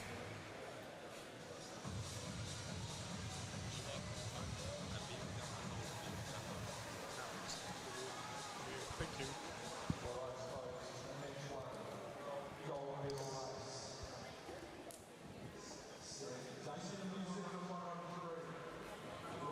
So we've got Sam Dakin, Tom Choi. Sam will take first position, I think, by the looks of it. Tom will be in second position, so Sam will lead out.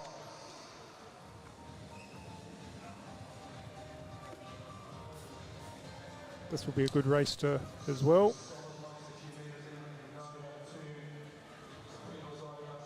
So Tom's just making sure that his pedals and that are all strapped in. He's all in there so he doesn't pull a foot or anything.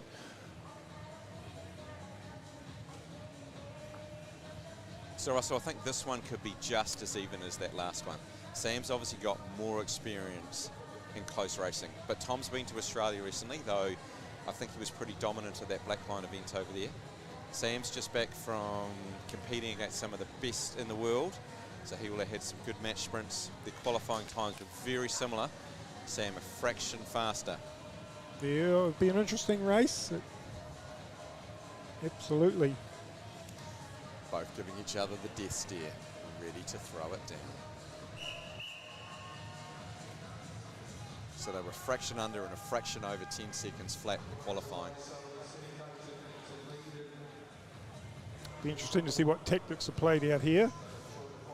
Sam went pretty well at Champions League. I think, was he about 5th or something, if I remember hearing, where he finished up with points overall, there or thereabouts. Don't hold me to that. But I believe he was pretty happy with how things went up there. Yeah, I'm not sure. I didn't actually get to see any of that, but no, well done to Sam to be happy with that as well. So just to rise, if they do a track stand, they can stand for 30 seconds, but they're only allowed to do 2. And then you'll see the commissaire make sure they move them on. But there's going to be none in this. No, they've built that speed pretty quickly after thinking about a track stand. Suddenly it's all on. Sam uses the steep part of the banking to accelerate back down. Tom's coming at him. Sam's allowed him to drag onto the wheel. Tom's now dived underneath. Sam's gone high though, ready to come back again. So Sam's almost been able to flick Tom into the front, where that was deliberate or planned, but you've just got to react to what the other rider does. So Tom is a fraction in front. Sam's able to run at this wheel on the back draft, but it's so close. Can Sam come around on this? He's allowed Tom a little bit much room, but he's able to come through. Oh, good. Great sprint by them. Look, good match. Sam, I'm not sure he deliberately wanted to end up behind. I think there was a good jump by Tom to end in front. But then he had to think, how do I get back on terms here? Set himself up to be able to run down going through, I suppose what we're saying, 200 metres out and run into that draft to Tom and get up even and just be able to have that little bit of extra acceleration from running into the draft to come through and make that pass. So Sam's got one hand on the gold medal. Great sprint by Tom though. Yeah, absolutely, Simon. Just on Sam, just on that back straight there where he got out of his seat and just be able to lift that speed up some more to get over Tom.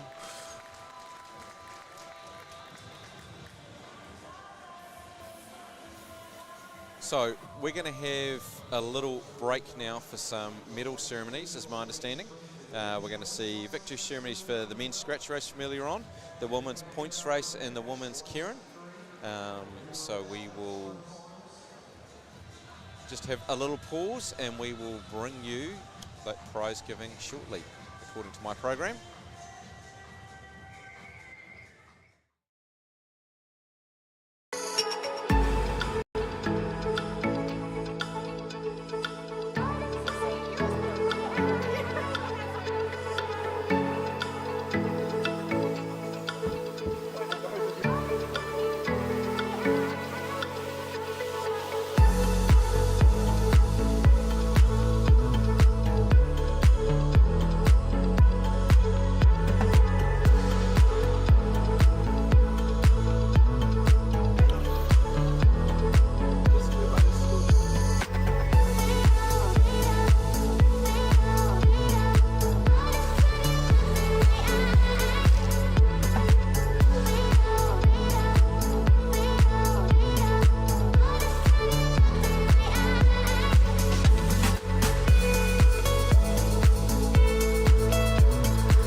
Invincible.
ladies and gentlemen. This one get out of the way. Right, ladies and gentlemen, the first of our prize committees for the men's scratch race. In third place from New Zealand, Luke Mudgeway.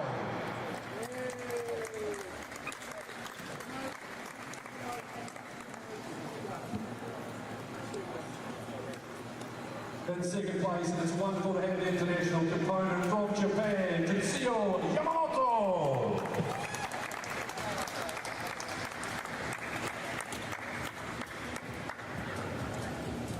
And your winner, the man with the best mullet mode combo in all of world cycling, ladies and gentlemen, George Jackson.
Ladies and gentlemen, top three in the men's scratch race.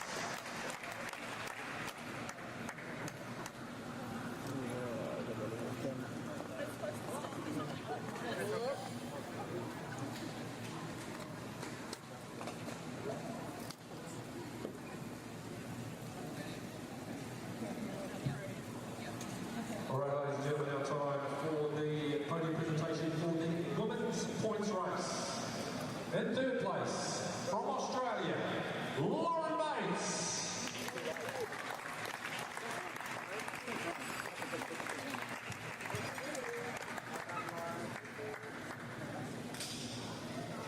In second place, from New Zealand, Riley McMillan.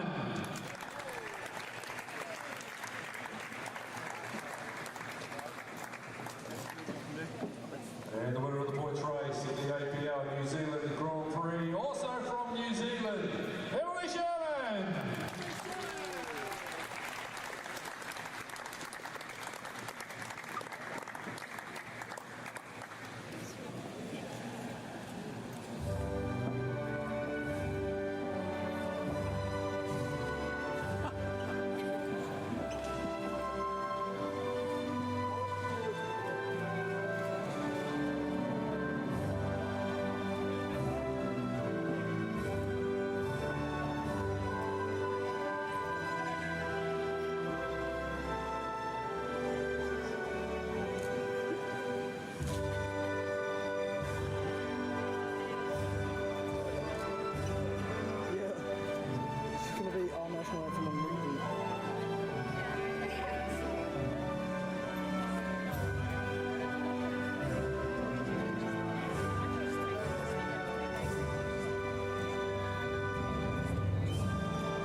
Congratulations to our top three in the women's points race. Right. Our final set of presentations is for the women's Keirin final. In third place, from Australia, Lilia Tataranoff.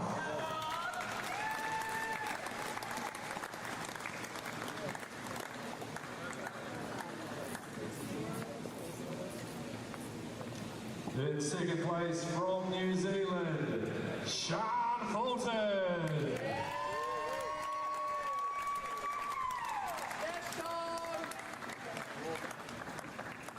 And the winner of the women's Keirin final in the APL New Zealand Grand Prix from New Zealand, Elise Andrews.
Ladies and gentlemen, the top three in the women's Keirin final.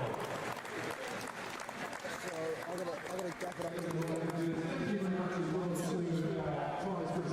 I've got time for one more. John Andrews, aka Dan. All right, folks, we will have more on-track action for you very shortly. This is actually, the indispensable truth. I'm a scoffer.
Right, guys, we're back with you after those prize givings. 3 presentations there.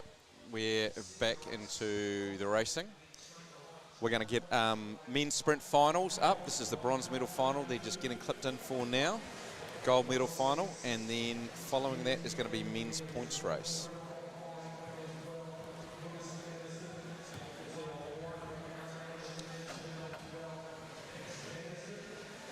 So what's this one, Simon? Ride number 2? Ride number 2. 2, yep. So we saw Maito, who I think is our gentleman in the fluoro helmet. We'll just confirm that when we see the race numbers. He took out position 1 over his teammate who gave me the nickname of Ivan. So Chung Ho Young is Ivan and Chik Hei To is Maito. I'll just know him as Ivan and Maito. So it is Maito in the white helmet who's going to lead us away, who's got that first win. And yeah, Ivan will be in the black helmet. So it was a very even sprint between the two of them. No, their qualifying times were so similar. Came down to just a classic tactical sprint to get that win. And so we'll see this one be no doubt just as close as well. So, relatively slow start. And it's actually great to see the international riders come here in New Zealand, down under, so to speak. Oh, you were talking track stands Yeah, earlier. they Let's are. see who's good at this, who's got more confidence. It looks like Maito knew he probably wouldn't be able to stall long enough to get Ivan through in front.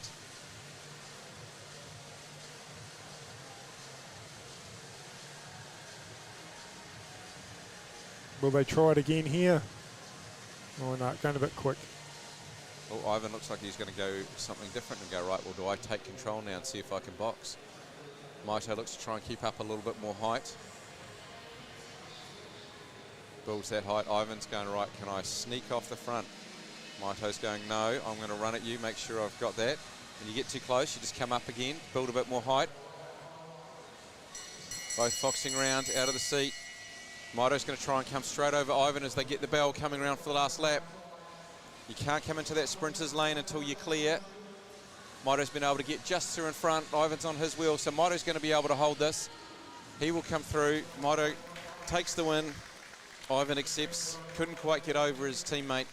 So that will give Ivan the Maito the bronze medal. And it looks like Maito there, he had a bit of a jump when he started to jump here on the front straight.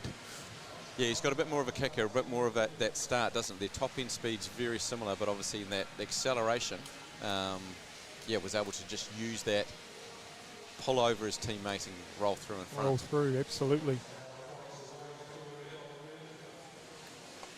We haven't had any of the sprints once we've got to the best of 3 stakes go to the best of 3. Similarly in this one, Sam Dakin's probably the favourite. And he's got one hand on the gold medal. Tom Choi in white from Korea. He's going to want to come back and even things up.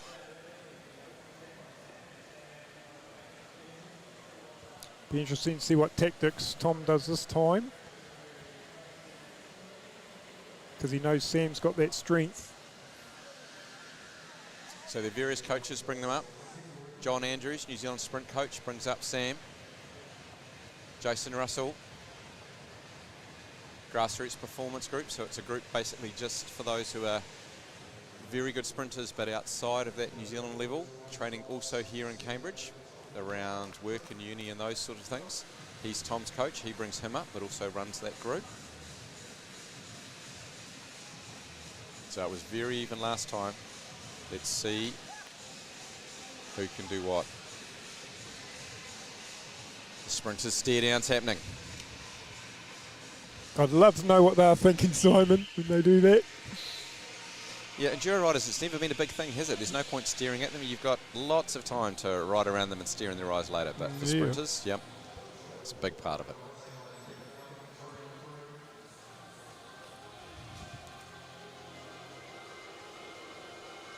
So Sam just happy to lay back off Tom at the moment. He's probably 4 or 5 bike lengths back at this stage. I'm sure we'll see him close this up. Tom moves up to get some height, seeing what's going on. They've both got really good long sprints on them, so I think neither will be worried about going long. Tom just had a bit of a play then, see if he could convince Sam to come through. Don't have enough speed to stay on the track through the corner, so they have to drop back round. Sam instantly wants to come back into that height position. Tom doing a good job looking back, seeing where he is. Controlling so Sam can't come through into that sprint lane. Sam's moving around, keeping him foxing. Down 1 minute, up the next. Sam's really accelerating on that banking now. Tom better be wary. Sam's now looking for a way to get underneath. Tom's been able to maintain control, but Sam's got more speed the way he's dropped through. He's dropped clean out in front. Tom acknowledges he's not going to be able to match that. Sam's going to come around, take the gold medal pretty easily in the end. He's happy. Come back from Champion Leagues in top form. Tom, though, great ride by a young man to be up there and be the best of everyone else to go up against Sam Dakin. Yeah, what a ride again from Sam. Just that banking, he just gets up there really quickly and then comes back down and gets that speed. And probably just that experience at Champions League over the last few weekends where he's just had multiple sprint matches, just coming back and just showing so much awareness and alertness, and particularly the way he's thinking about using the track and where he can actually drop down and when he can time his accelerations. He's looked in great form. Yeah, that's right, Simon. It looks like he's more confident than I've seen him in the past as well. Yeah, that's actually true. That's very different from, say, what we saw him last summer. He does look very confident on, really timing when he's doing things. So as you said, that 5th or 6th place over in the Championship League is, it's probably lifted him that little bit more, thinking, that he's getting up there now and he's got that more confidence in there, and let's see what happens moving forward. And it's always the problem being at a little country at the bottom end of the world, being able to get enough racing experience. Often in the last few years with COVID and all those things, it's just been the massive international events like the Olympics. And little bits and pieces for Oceania champs in either New Zealand or Australia, whereas I think, that Champions League, he's coming into a bit of form and certainly showing some race now, so he's pretty happy. Yep. So, next race, last race of the evening now, since the point sprints have all been decided, is going to be the men's points race. I know it'll be over a lot of laps. I don't know how many. I just know there'll be a lot. Standalone could be 100, 120 potentially. Yeah, Russell, be I suppose, somewhere couldn't around there, I think, around the 100, 120. Or even 160 sometimes. Normally 40k.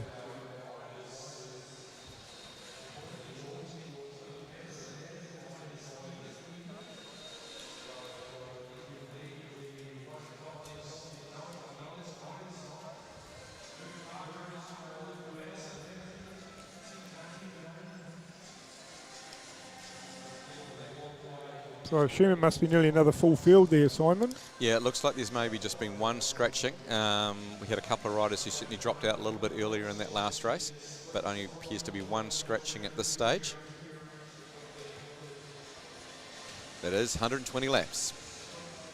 60 kilometres. Sorry, it's not 60 kilometres.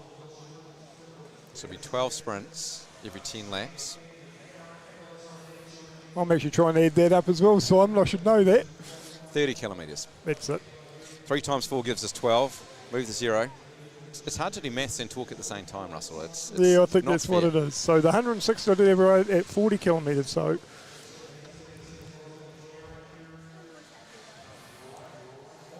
And partly it's because we're running off the scratch sheet that didn't have the maths for us at the top. So seeing a number of the riders come through on the blue that will need to grab a holder so we can set up this very full field.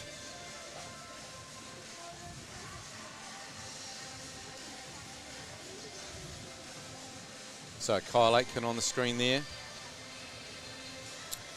Mitchell Fitzsimmons. I don't know who that skin suit is.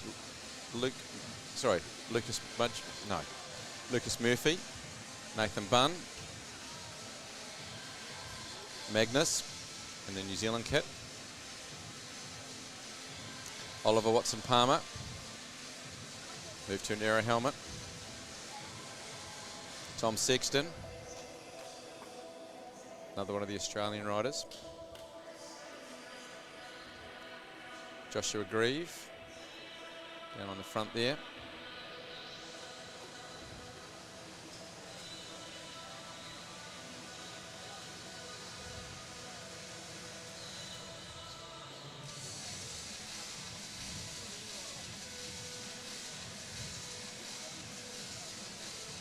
So, full field is Kurt Ether from Japan, Tetsuo Yamamoto, Nathan Bunn, Masters rider in this field, going really well. Mitchell Fitzsimmons, George Jackson, Lucas Murphy, Kyle Aitken, Joel Douglas, James Gardner, Lucas Bimmy, Lucas Saunders and Campbell Stewart. Down on the blue, should have James Moratti, Graham Frisley, Luke Mudgeway, Tom Sexton, Kean Watts, Oliver Watson-Palmer, Zane Wiley, Marshall Irwood, Dan Morton, Magnus Jamison and Joshua Grieve will round out the field. I'll just hear you say there, Nathan Bunn being the master, he actually rode the Tour of Southland, so he knows a number of these riders that would have rode Tour of Southland as well. And more importantly, he is in the battle for A-grade at Tiamutu Worlds on Tuesday. He's going to be wanting to put up a good TT. His Tiamutu Worlds ranks right up there. Yeah, they do, don't they? And TT on Tuesday night, final race of the series. But no, Nathan Bunn's been going really well this season. Been at all the races, consistently picking up points. So anyway, we are track racing tonight. So Kurt Ether swings off. Bunch happy to sit relatively calmly. Lucas Murphy comes through. I think that Mitchell Fitzsimmons on the front at the moment. Picks up the pace a little bit more. And I need to pick up who that is in the white top. Lucas Saunders it is, who's in that white top.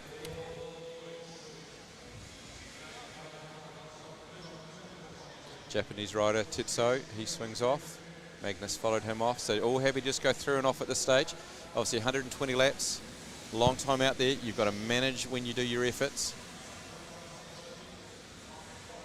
Yeah, it'll be interesting to see the tactics of some of these riders, where there's going to be laps taken and when.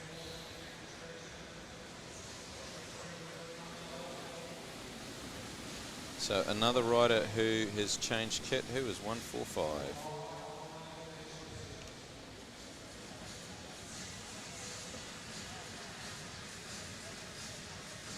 Ah, 145, Eddie Pawson, who wasn't there earlier on.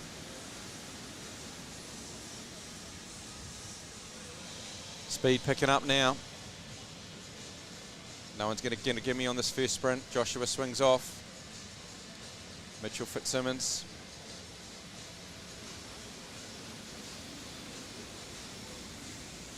Graham Frisley takes a turn. Tom Sexton. Nathan Bunn, our master rider out there, followed by one of the young riders, about 20 years of old, Oliver Watson-Palmer. Lucas Bimmy, he swung up. He probably would be the youngest rider in the field potentially. Lucas or James, one of them.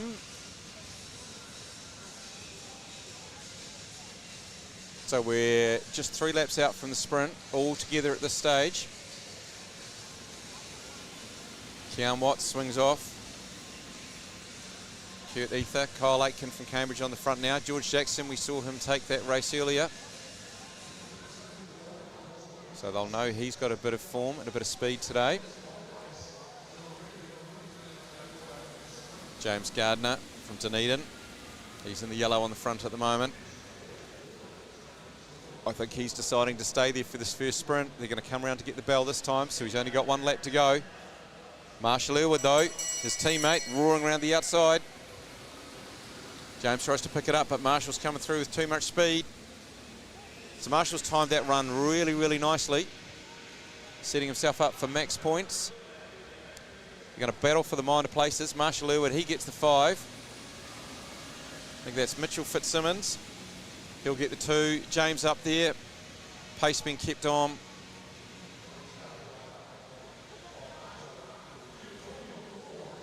I think that's Graham Frisley getting down really low. Yes, it is. He gets in a really aero position, Graham does. Tom Sexton keeps the pace on. He's always happy to take a longer turn. George Jackson hits the front, swings off.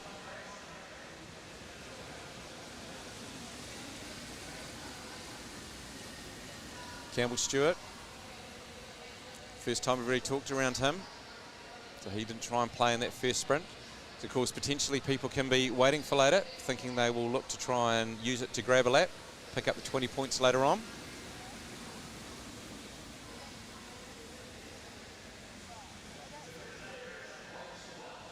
Eddie Pawson in white comes through and hits the front now. He's got one of the Australian riders with him. Luke Mudgway instantly pushes to get onto them. So a good move by Eddie.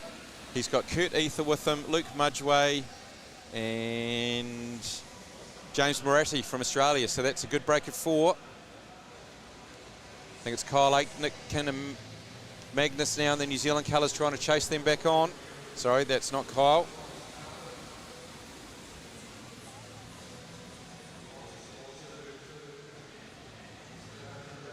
Hunter Dalton was the one trying to get across. Anyway, Magnus is going across. Tom Sexton and Dan Morton, they're looking to work together. Tom's looking for Dan to do the work. This is dragging the whole field back to things. 3 laps to go to the sprint.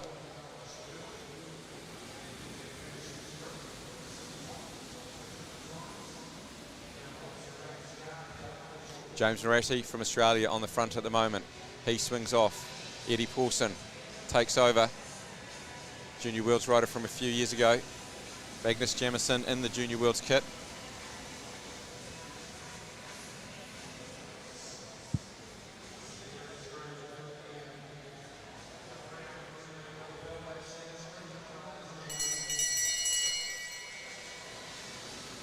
Marshall Irwood looks to go early again. Campbell Stewart and his Jayco colours right on his wheel this time. Lucas Murphy coming up around the outside.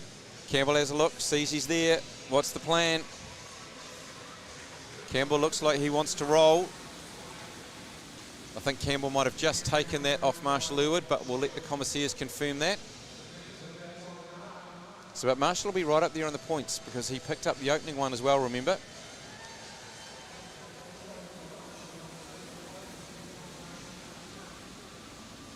Luke Mudgway in red.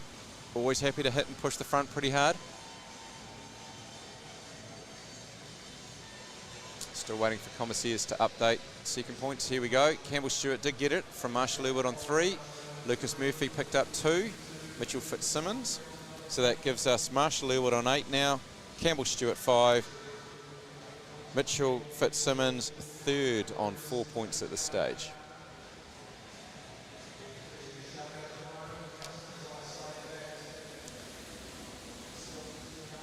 Open for everyone at this stage, I think, isn't it, Russell? Yeah, I think it is. You see George Jackson there just putting in a bit of effort there, seeing if he can get a gap on the bunch. But they know who he is. They're not going to let him go, are they? The Flying Mullet's not going to get too much room to play. No, I don't think so. Yeah, absolutely right. They know who he is. I think everyone does.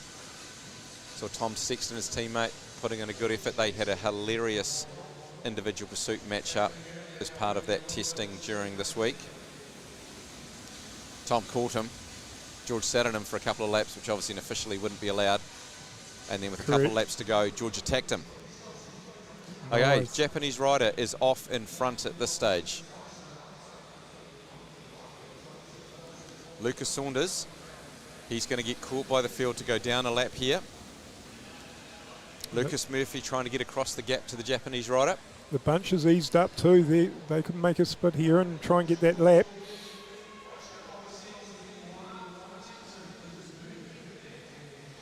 So we know the Japanese rider medalled earlier on. If these two work together, Lucas Murphy's always strong in a time trial situation. Eddie Pawson in white, though, he's driving things just off the front of the group at this stage, trying to see if he can get up there. 2 laps to the next sprint. Dan Morton with that orange disc. The New Zealand skin suit driving through on the front.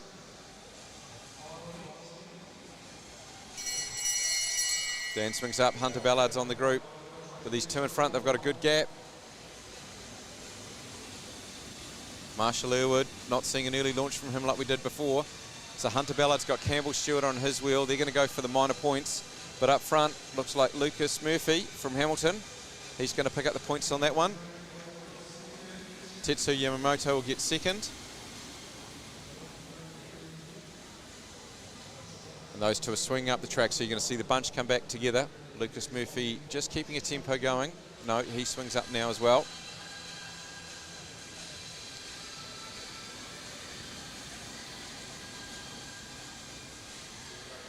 So Lucas 5, Tetsu 3, Hunter Dalton 2, Campbell Stewart 1 point. So it's still very tight at the top. Marshall Elwood 8, Lucas Murphy 7 now, Campbell Stewart 6, Mitchell Fitzsimmons 4 is your top 4 places. It amazes me with these riders, Simon, that when you look at their faces when they're going really hard, there's no expression on their face whatsoever. It looks like they're just doing what they always do. Yeah, that's the problem. It's really ridiculously far too hard for us, but for a number of them, they're running probably at a fast tempo for them, aren't they, Russell? Yeah, absolutely. Now, when we see speed they've got here versus the speed they're able to tune out in some of these sprint laps. So your namesake, Mr. Mudgeway in red, swings off on the front. Marshall swings off, George takes over.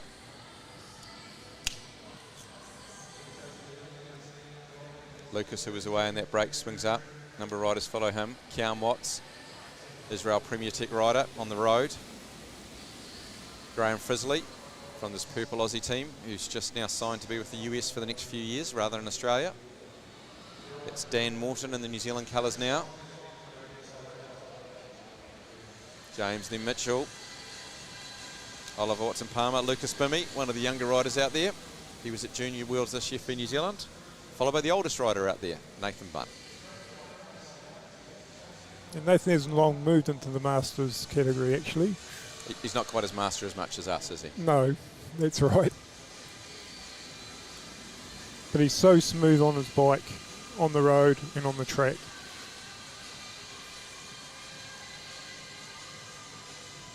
So all together again with 2 laps to the next sprint. This one is going to be a sprint thing. Eddie Pawson swings up as they come to get the bell. Luke Mudgeway, does he want to stay there for a couple of laps? Mitchell Fitzsimmons rolls over Luke. Lucas Saunders and White's there. He's down a lap, but he's up there mixing. George Jackson with Campbell Stewart. James Gardner in yellow on their wheel.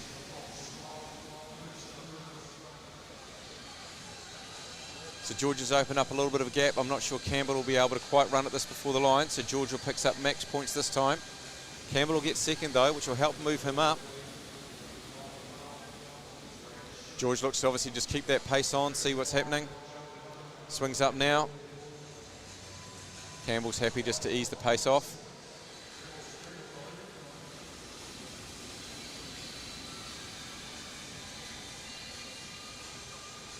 Tom Sexton, he's now stretching the bunch apart. He does it so effortlessly, but look, the gap's opening out in the whole field. So Tom Sexton's got Keirin Watts on his wheel, Graham Frisley and Kurt Ether from Australia. Dan Morton's done really well to be up there with them again. And they make it look so easy, as we were saying before. But it's just splitting the bunch apart. Yep. So that group of 5, chased by a small group of 4 in behind. And then the main bunch of people trying to get back on terms. But that front group working really well together. Dan Morton taking a good turn on the front. Campbell Stewart's leading on 9 points. Marshall Earwood's on 8. He's in the group just back a bit. So there's not much in the points. Only 2 for the first 3, 2 points in it. 3 for the first 4, so it's still anyone's race. And effectively for these guys up the road, none of them have really got any significant points. Now, Keirin Watts is in 7th place on 2 points. So maybe that's why the bunch let them go a little bit, but they're coming up to, they've got a straight now. Next thing we'll be talking about half a lap. No, Dan Morton's really strong. Tom Sexton's really strong. Keirin Watts, both Australian riders. Kurt and Graham, really strong. You can see riders being dropped out of the bunch now. I can't help but think, Simon, that these 5 will end up taking a lap. Could be wrong, but... Campbell Stewart's on the front trying to push it hard now. But he's got a lot of work to go and do. And say that group is up a lap and they're working well together. Yep, absolutely. So Campbell Stewart's now dragged a group off in the front. George is trying to get on terms, but again, riders just exploding all over the track. Meanwhile, that group up front just continues to tap away, taking laps out of other riders. Got a lap James Moratti from Australia now. So, who's going to do what in the sprint? Tom Sexton's on the front. Is anyone going to push it if he comes around and wants to take the points? No, they seem quite happy. They're going to work together and just take the order they're in. Keirin Watts takes over. They're about to lap another group of riders. But they're just over half a lap up on what you'd call the bunch, what's left of the bunch. So, what do they call the bunch? What counts as the bunch when it's like this, Russell? So it'll be the next bunch of riders. It looks like another 6 here that's just coming through the start-finish line now. I'm not sure if the camera's on there. That's your bunch. So once they catch that bunch, there's 20 points for those 5 riders that are in the lead at the moment. Because they say it's got decimated. So basically, yeah, that group of 5 is got less than half a lap, maybe a third of a lap to get back on what is currently the largest group out there of 6. There's a group in between that they're going to catch, but that's not going to count. And then there's a whole lot of riders who have been lapped. A whole lot of riders are saying, I'm done, and getting off the bike. Campbell Stewart, George Jackson, they're trying to basically not get caught, trying to not go down 20 laps. The group catches the next split that's in behind. Dan Morton powering them through on the outside of that New Zealand kit. Just a little bit of traffic to navigate through here. Interrupted the group's pace a bit. So that's still the front. They have not been called. The group of 5 might think that they have gone and caught the main bunch, but it hasn't been called that way yet. This group of 6 up the road, still up the road. So Keirin Watts comes through. So there's 5 riders in this group and another whole group that are a lap down. So the comms for this will be writing all the numbers down that were taking the lap up and the ones that are in the group so they can understand where everyone is on the track.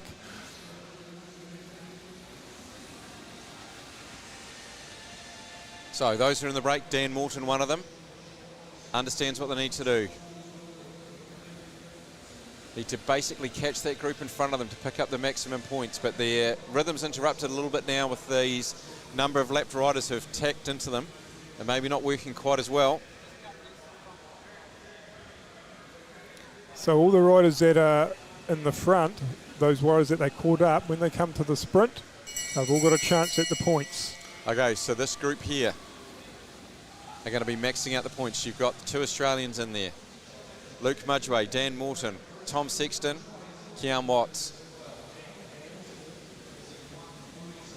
And they're about 60 metres off the group in front. That'll give them the 20 points. So Graham Frisley, I think it was, took that sprint. He picked up the maximum points, but they're all trying to pick up this 20. Luke Mudgway, who lost a lap, he's managed to hang on to this group while the rest of the riders have all been dropped. So we're back to that group of 5. Trying to come around to catch the biggest bunch in the race. So they can get their 20 points for being up a lap.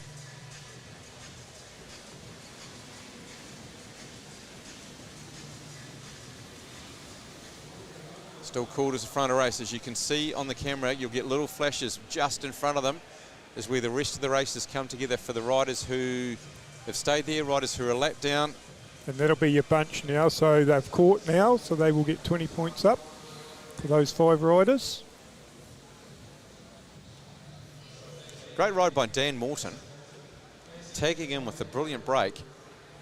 Yeah, absolutely. Only just, no, is it under 19 worlds up there with the likes of Tom Sexton, Keon Watts and the Australian riders. So Tom goes again straight away. Marshall Irwood going with him this time. He's got to pick up the 20 points that he's just lost.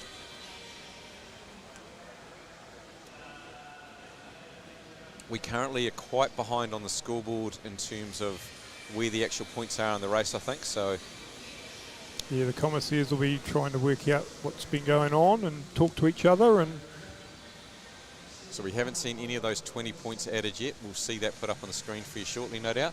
But his tax keeps coming.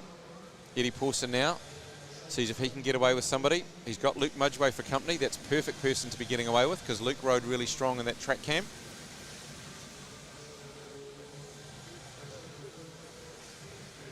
Bunch is sitting really high. Okay, here's somebody who might wake everyone up. So George Jackson also missed out on that break of 5. He's gone on the attack. He's going to try and get across to this front too.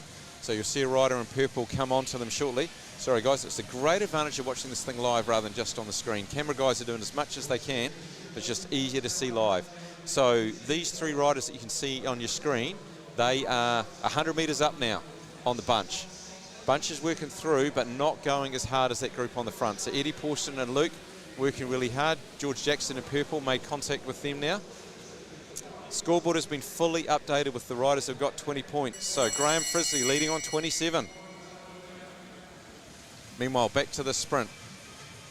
Luke Mudgway in red, leading George Jackson and Eddie Pawson. George looks like he's happy to respect the work that Luke's done and give him the points on this one. Bunch closes it up to within 100 metres as they do that sprint. George is able to keep things going now. Danger for George is Tom Sexton on the front. Dan Morton, no, they just take short turns and swing off. So this break could get going again. yeah, could do if the bunch mucks around a little bit. These 3 could get 20 points, which they need. They'll come around and get 48 to go, so the race has gone pretty quick. Campbell Stewart was one that was leading on 9 points from the sprints, who's not picked up that lap. And so he's on 9 versus the leader of the race on 29.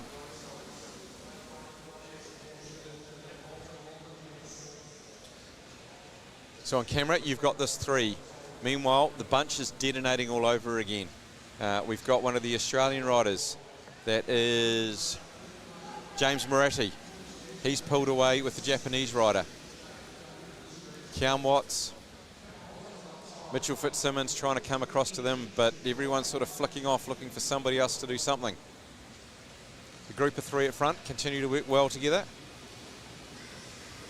They've got about 80 metres on the bunch at the moment. Japanese rider looks really strong pulling across. Keon Watts is trying to get across to him. Tom Sexton and Campbell Stewart still look both really strong in the bunch. So George Jackson in purple continues to lead. Luke Mudgeway. Eddie Pawson swings up in white. He's happy to try and hang on to these two. Yeah, I think he's starting to feel it a little bit there. That's why he moved up as well, not taking a lap. And you'll see him come into camera shot shortly. Campbell Stewart, he's launched some afterburners to get across to this 3. He is only just out of camera shot for you. There he comes. Tom Sexton's coming just behind him. This is making it a bit more dangerous up the front for the 5. Riders in the points, Graham Frisley, Dan Morton, etc. down the back. They're going to have to react to this. So Campbell Stewart's rolled off the front on his own at the moment. 2 laps to the sprint, it all comes back together.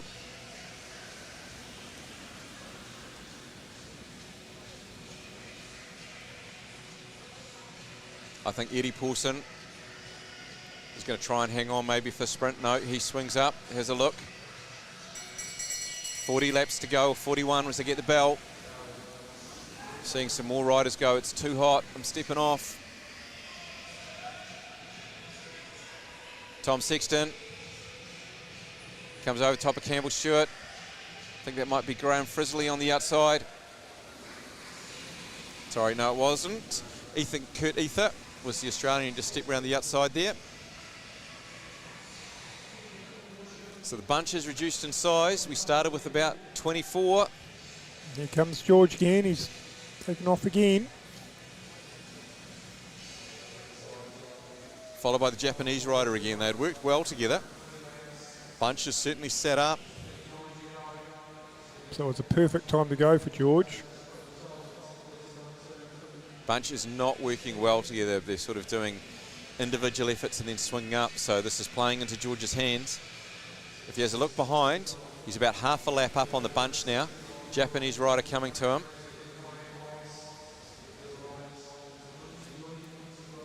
But bunch not working consistently. You're getting short efforts from some of the riders.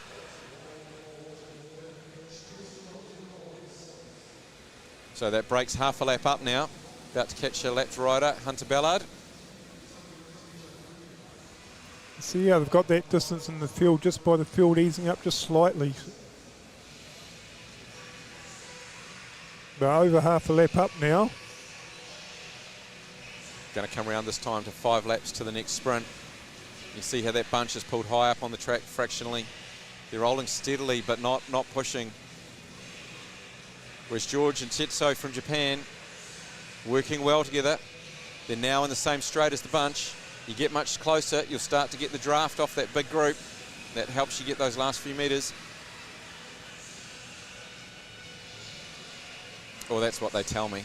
I can't say I've ever really taken too many laps in a track race, to be honest, Russell, but I know the theory. Yep, I hear yep. I'm the same. You are much more likely to take laps than me. Okay, group tapping away. George and co, they're probably managing this perfectly now. They will want to come round, pick up the points for the sprint, and then come through and make the catch. Will be the perfect scenario for them. So I think they've just eased off a touch to try and make sure that you've got to get this right. You want to get the points for the sprint, which they're now 2 laps out from, and then catch the group. But you need to make sure that you actually do get that all-important 20 points and you don't miscalculate and see the group wind up for the sprint and suddenly you don't get on them. Yeah, absolutely, Simon. But it's good that they're both eased up. So they'll give them a bit of a rest as well. Now they've got to put the gas on. So George and co got a lap to go. Meanwhile, coming around to get the bell again this time, you've got Dan Morton with Tom Sexton on his wheel is what's happening in behind, just out of camera shot. So George and Tetsuo. Tetsuo takes that sprint from George. They're going to come round. Now they will connect onto the back of the group. That'll give them the 20 points. Minor points are going to go to Dan Morton and Tom Sexton. So they took laps earlier. Tom just pushes, drags straight off. Looks like he's keen to go and get another lap.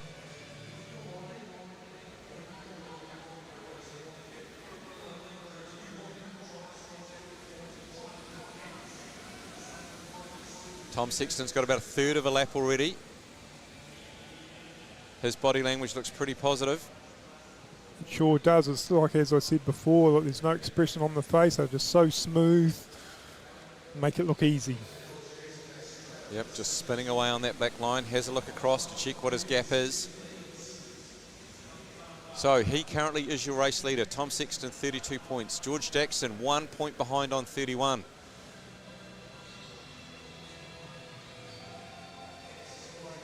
So George potentially got the most to lose if Tom Sexton comes and takes out another lap. Tom will really lock in that first place. But George has done a lot of work to get that lap himself first. He's got to manage this. 25 laps to go at this point. Tom Sexton's almost in the same straight now. Yes. Over half a lap up. So current points on that, Tom's in front on 32, George on 31. So that's pretty close. But as you say, if Tom can take that lap. Well, even if he comes around, he's only got just over 3 laps to go to be able to pick up this sprint, which will give him the 5 points. He's not going to have to contest it against anyone else.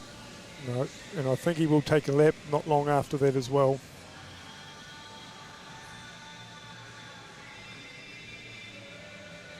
He's in the same straight, he can see them.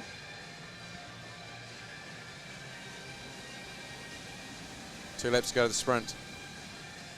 Right, Tom Sexton, you're seeing him come around to catch James Moratti, who's sort of just been dropped off the back of the group now.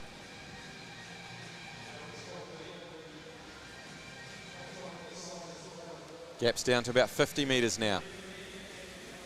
So Tom will come around, get the bell. Tom gets the bell. He's going to get the 5 points and he's going to get this catch. He's done this very well. He has been the form man this week in this camp.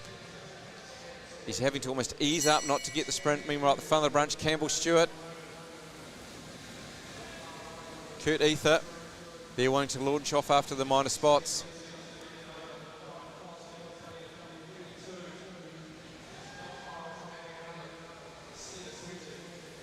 Kurt will take that from Campbell. Luke Mudgeway for the minor points. Meanwhile, Tom Sexton goes, right, I've just got a little bit more to get back on. Campbell Stewart hasn't eased off after that sprint, though. So suddenly Tom still has work to do. Campbell seeing if he can continue that sprint and drag off the front. Keon Watts. Graham Frisley. They chase onto him. Tom Sexton's just got to keep with the plan. Yeah, I think I just saw Tom and there was something different about his face this time, so I think he is hurting. He's been out there for a lot of laps. It's been a big effort. Oh, he'll be pleased now. He's going to join here. So you can see with this bunch, Tom Sexton makes the catch. That'll give him another 20 points. And so with 16 laps to go, he's got a big lead. He does now. He'll be very happy catching that bunch. I think if the bunch had, taken off and done for a couple, 2 or 3 more laps, it would have put real pressure on Tom there. He was really, looked like he was in a bit of pain. But he'll be coming right now. He's got a bit of a rest there in the bunch. Yep. It's on everyone else to do things now to battle for the minor spots. They'll see if they can pull something miraculous and get a lap themselves in this last 15 odd. So you'll see there Tom Sexton now 57 points. Well clear of George Jackson on 31 and Kurt Ether on 30. So they're your top 3. And this little break we've got off. So Keon Watts on the front at the moment. Tetsuo Yamamoto from Japan, he's in 2. James Gardner, tall young man from Dunedin in yellow. James looks like he is happy to be with them but doesn't want to work with them. But if you don't, it won't work. Now James finds himself on his own.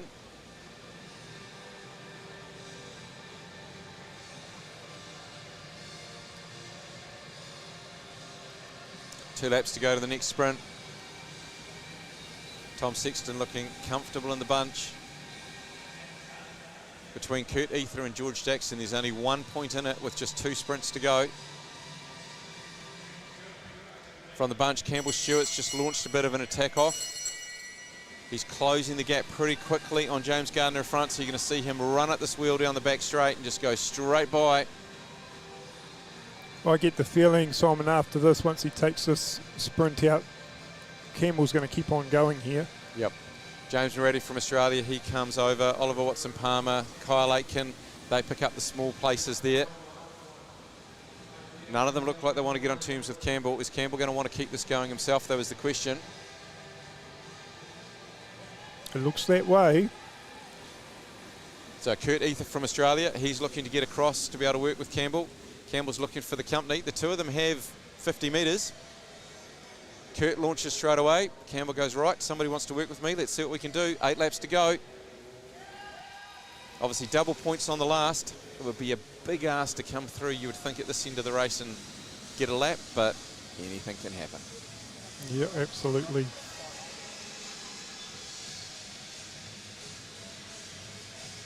So politics are going on in the bunch. It's steady but not crazy. Tom Sexton, he can swing off. He doesn't need to do anything. Those two out there, his position is still safe.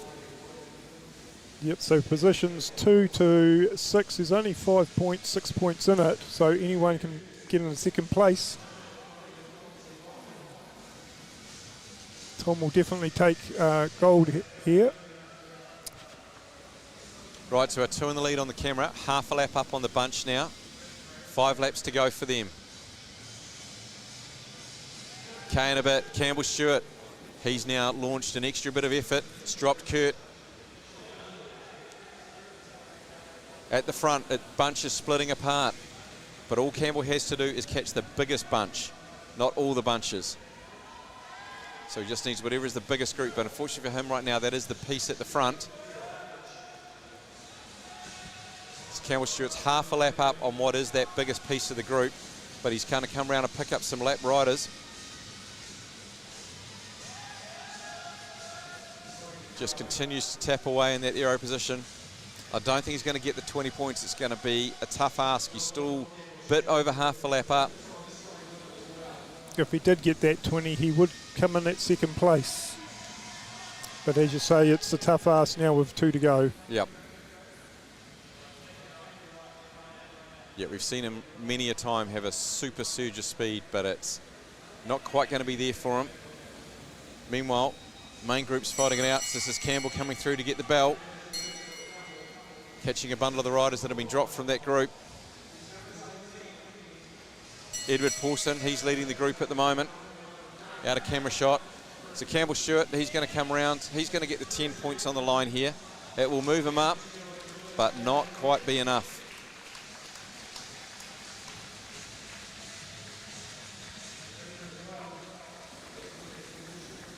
Minor spots will be confirmed shortly. Might have been Graham Frisley from George Jackson, Keon Watts. And what a race from Tom Sexton. Yeah, just timed his moves really well, didn't he? Yeah, that's just that timing is key. And then you back yourself. Yeah, potentially it's attacking at a time when everyone else is hurting and being able to run through. So we'll just wait for those final points and that final result to be confirmed. So Tom pulls his bike computer up, has a quick look at some of the data on there. Obviously carrying it in his back pocket. Yeah, the riders aren't allowed any computers, that what they call them, or devices on their handlebars. Nothing that can be seen. Yep, you'll normally see riders have all their gadgets behind the back of their seats. Some may have them in their frames. Just seeing on the results there, average speed of 54 k an hour for the 33 minutes. Oh, they made it look easy, Simon. Well, there was a whole bundle of guys who did not get to the finish, so it was nothing but easy out there. Yeah, nothing easy absolutely. at all. It was full on, it was quick. Hey, so that is the last race of the evening. We'll have some medal ceremonies now, but we'll just wait for final results to come up on this one for that final sprint.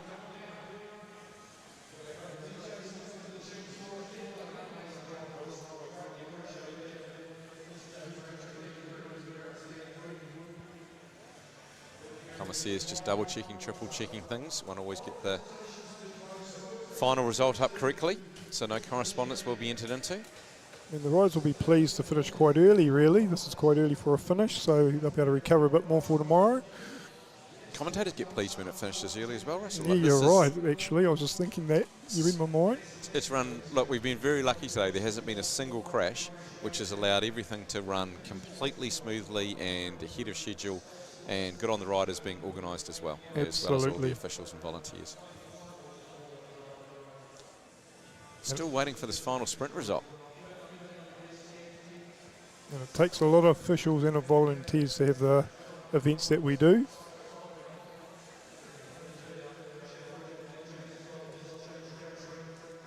So racing starts again 9 o'clock tomorrow morning. We had a nice big gap today, but the proposal is almost to go non-stop from 9 o'clock to 5 o'clock tomorrow, in theory with just a half an hour break for lunch. So feel free to come on down. Entry is free. It's warm, but not ridiculously warm in here, so it's actually good spectating conditions if you want to come and see some stuff tomorrow. I will tell you what is on. Just keeping an eye out for this last result. So in the morning, we're going to switch the sprinters around. We're going to see women's sprint qualifying and then men's Kerin qualifying in the morning. And then we'll get 1 to 8 heats and men's Keirin's repechage. We'll have women's Madison tomorrow morning. Then we've got some power individual pursuits. We'll get through to the women's quarterfinals at the end of that session. Then potentially a half an hour break for lunch somewhere around 1:30, depending on how things are going.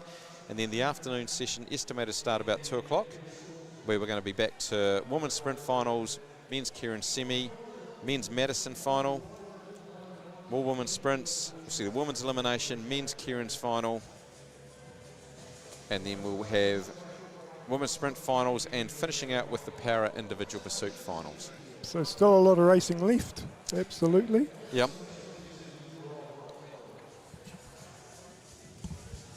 Yeah, there'll be a lot of New Zealand riders who have been here for this camp over the last fortnight who will be certainly having their coaches setting them some light days, I imagine, for Monday and Tuesday next week.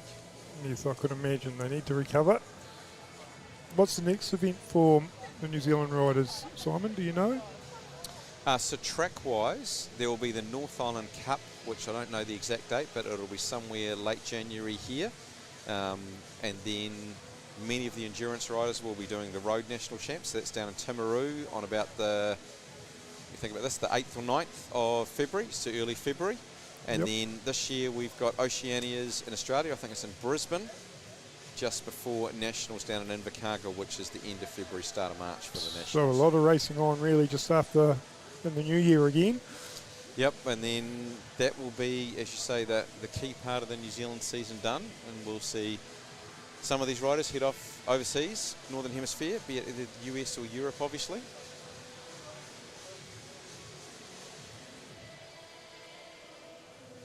Yeah, so the next event here is the Northern Cup, as you said. That's normally anniversary weekend, the Auckland anniversary weekend. So guys, it looks like they might be keeping the medal result secret. We obviously know Tom Sexton has taken it out, but maybe they're keeping the minor places up their sleeve. Here's all the estimated time schedule for tomorrow. So meant to go through in potentially that, what they call morning session. All going well, run for about 3 hours and finish somewhere between supposedly 11:45 or a little bit later, and then the afternoon session proposed to start at 2 o'clock. Worst case scenario, they acknowledge there will be a minimum break of half an hour between the two sessions. And it also looks like we'll see the power riders back on the track. Yep, they've got their individual pursuits tomorrow, running it in full format, so it's a good practice for them where they do a qualifying in the morning and then a final in the evening, so they're able to do that officially, being a C2 meet, qualifying under the normal international scenarios.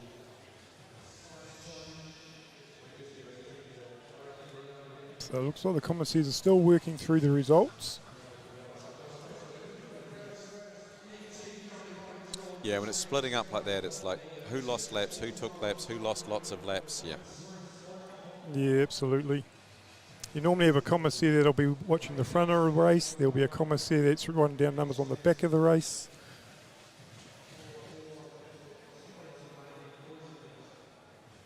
It's okay, the commentators knew what was going on, Ara, so we can update them. Yeah, They've got absolutely. tricky questions. Challenge is we only know what's going on the front of the race. They've got to keep up to date with all the minor places as well in terms of those who had lost laps to place them correctly.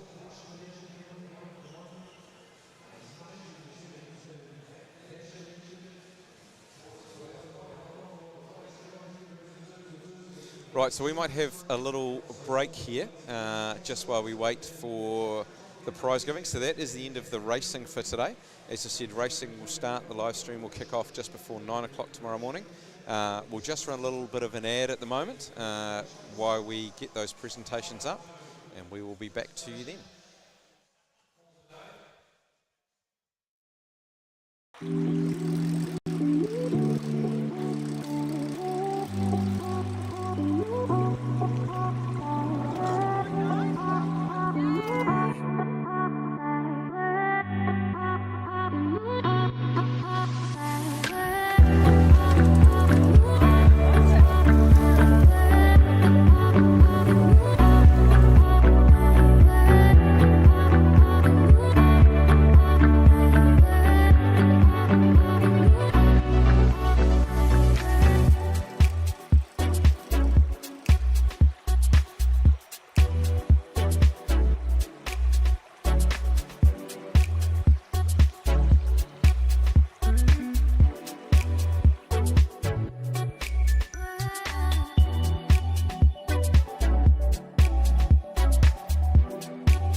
Alright, folks, just a reminder as well, if you finished in the top 3 points, or top 3 scripts, you can head over to the podium, please. Then we'll do our podium ceremony. Very shortly, a reminder as well, folks, if you do want to come down here, that close to us professional, please do so. We've got the access point just to the left of the main reception. Come down here, and we'll do those. Very short.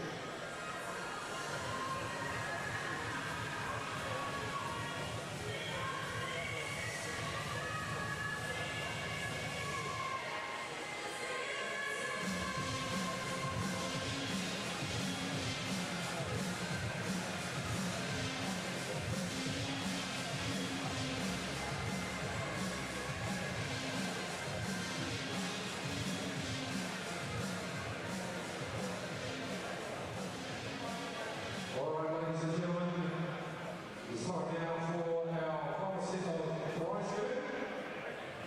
And we're going to need the interim general manager of Grassroots Trust to come over. Because they're going to be necessarily class. There's some official duties for you to do. Right, ladies and gentlemen, our first presentation is for the men's sprint. Pushing the last middle position in the total of the head team from Hong Kong over here representing Hong Kong, Kerin.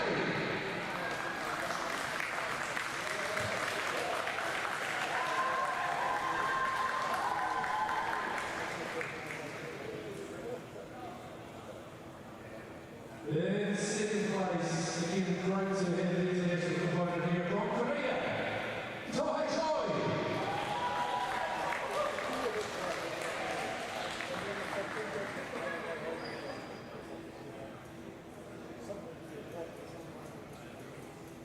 And the winner of the men's sprint final, here at the A-final New Zealand Grand Prix from New Zealand, Kerin.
Now, my presentation today, one here in the A-final New Zealand Grand Prix is for the men's points race.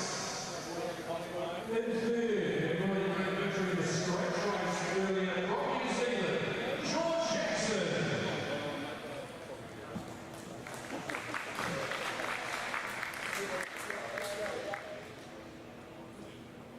In second place, from Australia, Kerin.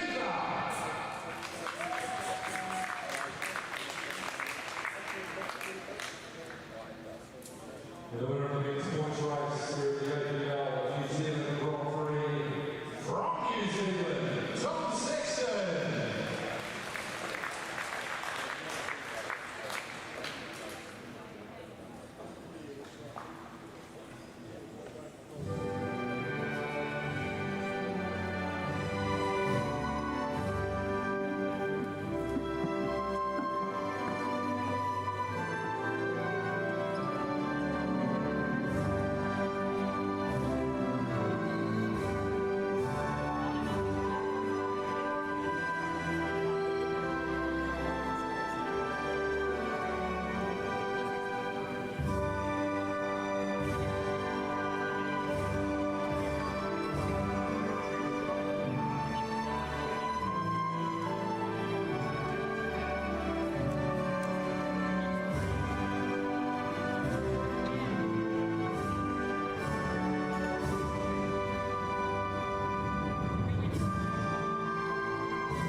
points race. George, Kurt and Tom. Ladies and gentlemen, that wraps up night one of day one here at the APL New Zealand Grand Prix. Thank you so much for coming down here. We are back in action tomorrow morning. Our first cyclist will be in action at 9 o'clock this morning from 8 o'clock. There will be 2 sessions, one in the morning, then a slight break and another one in the afternoon. Phenomenal lineup once again tomorrow. Again, you'll see the sprinters. You'll also see one of my favourite events. It is the Madison. A reminder to our endurance riders to make sure that your Madison teams has been designated to the help desk. We need riders, rider numbers, and who your partner is going to be. We'll have the wonderful team here at the APL New Zealand Grand Prix. Thank you so much for being here. Thank you so much to our competitors, our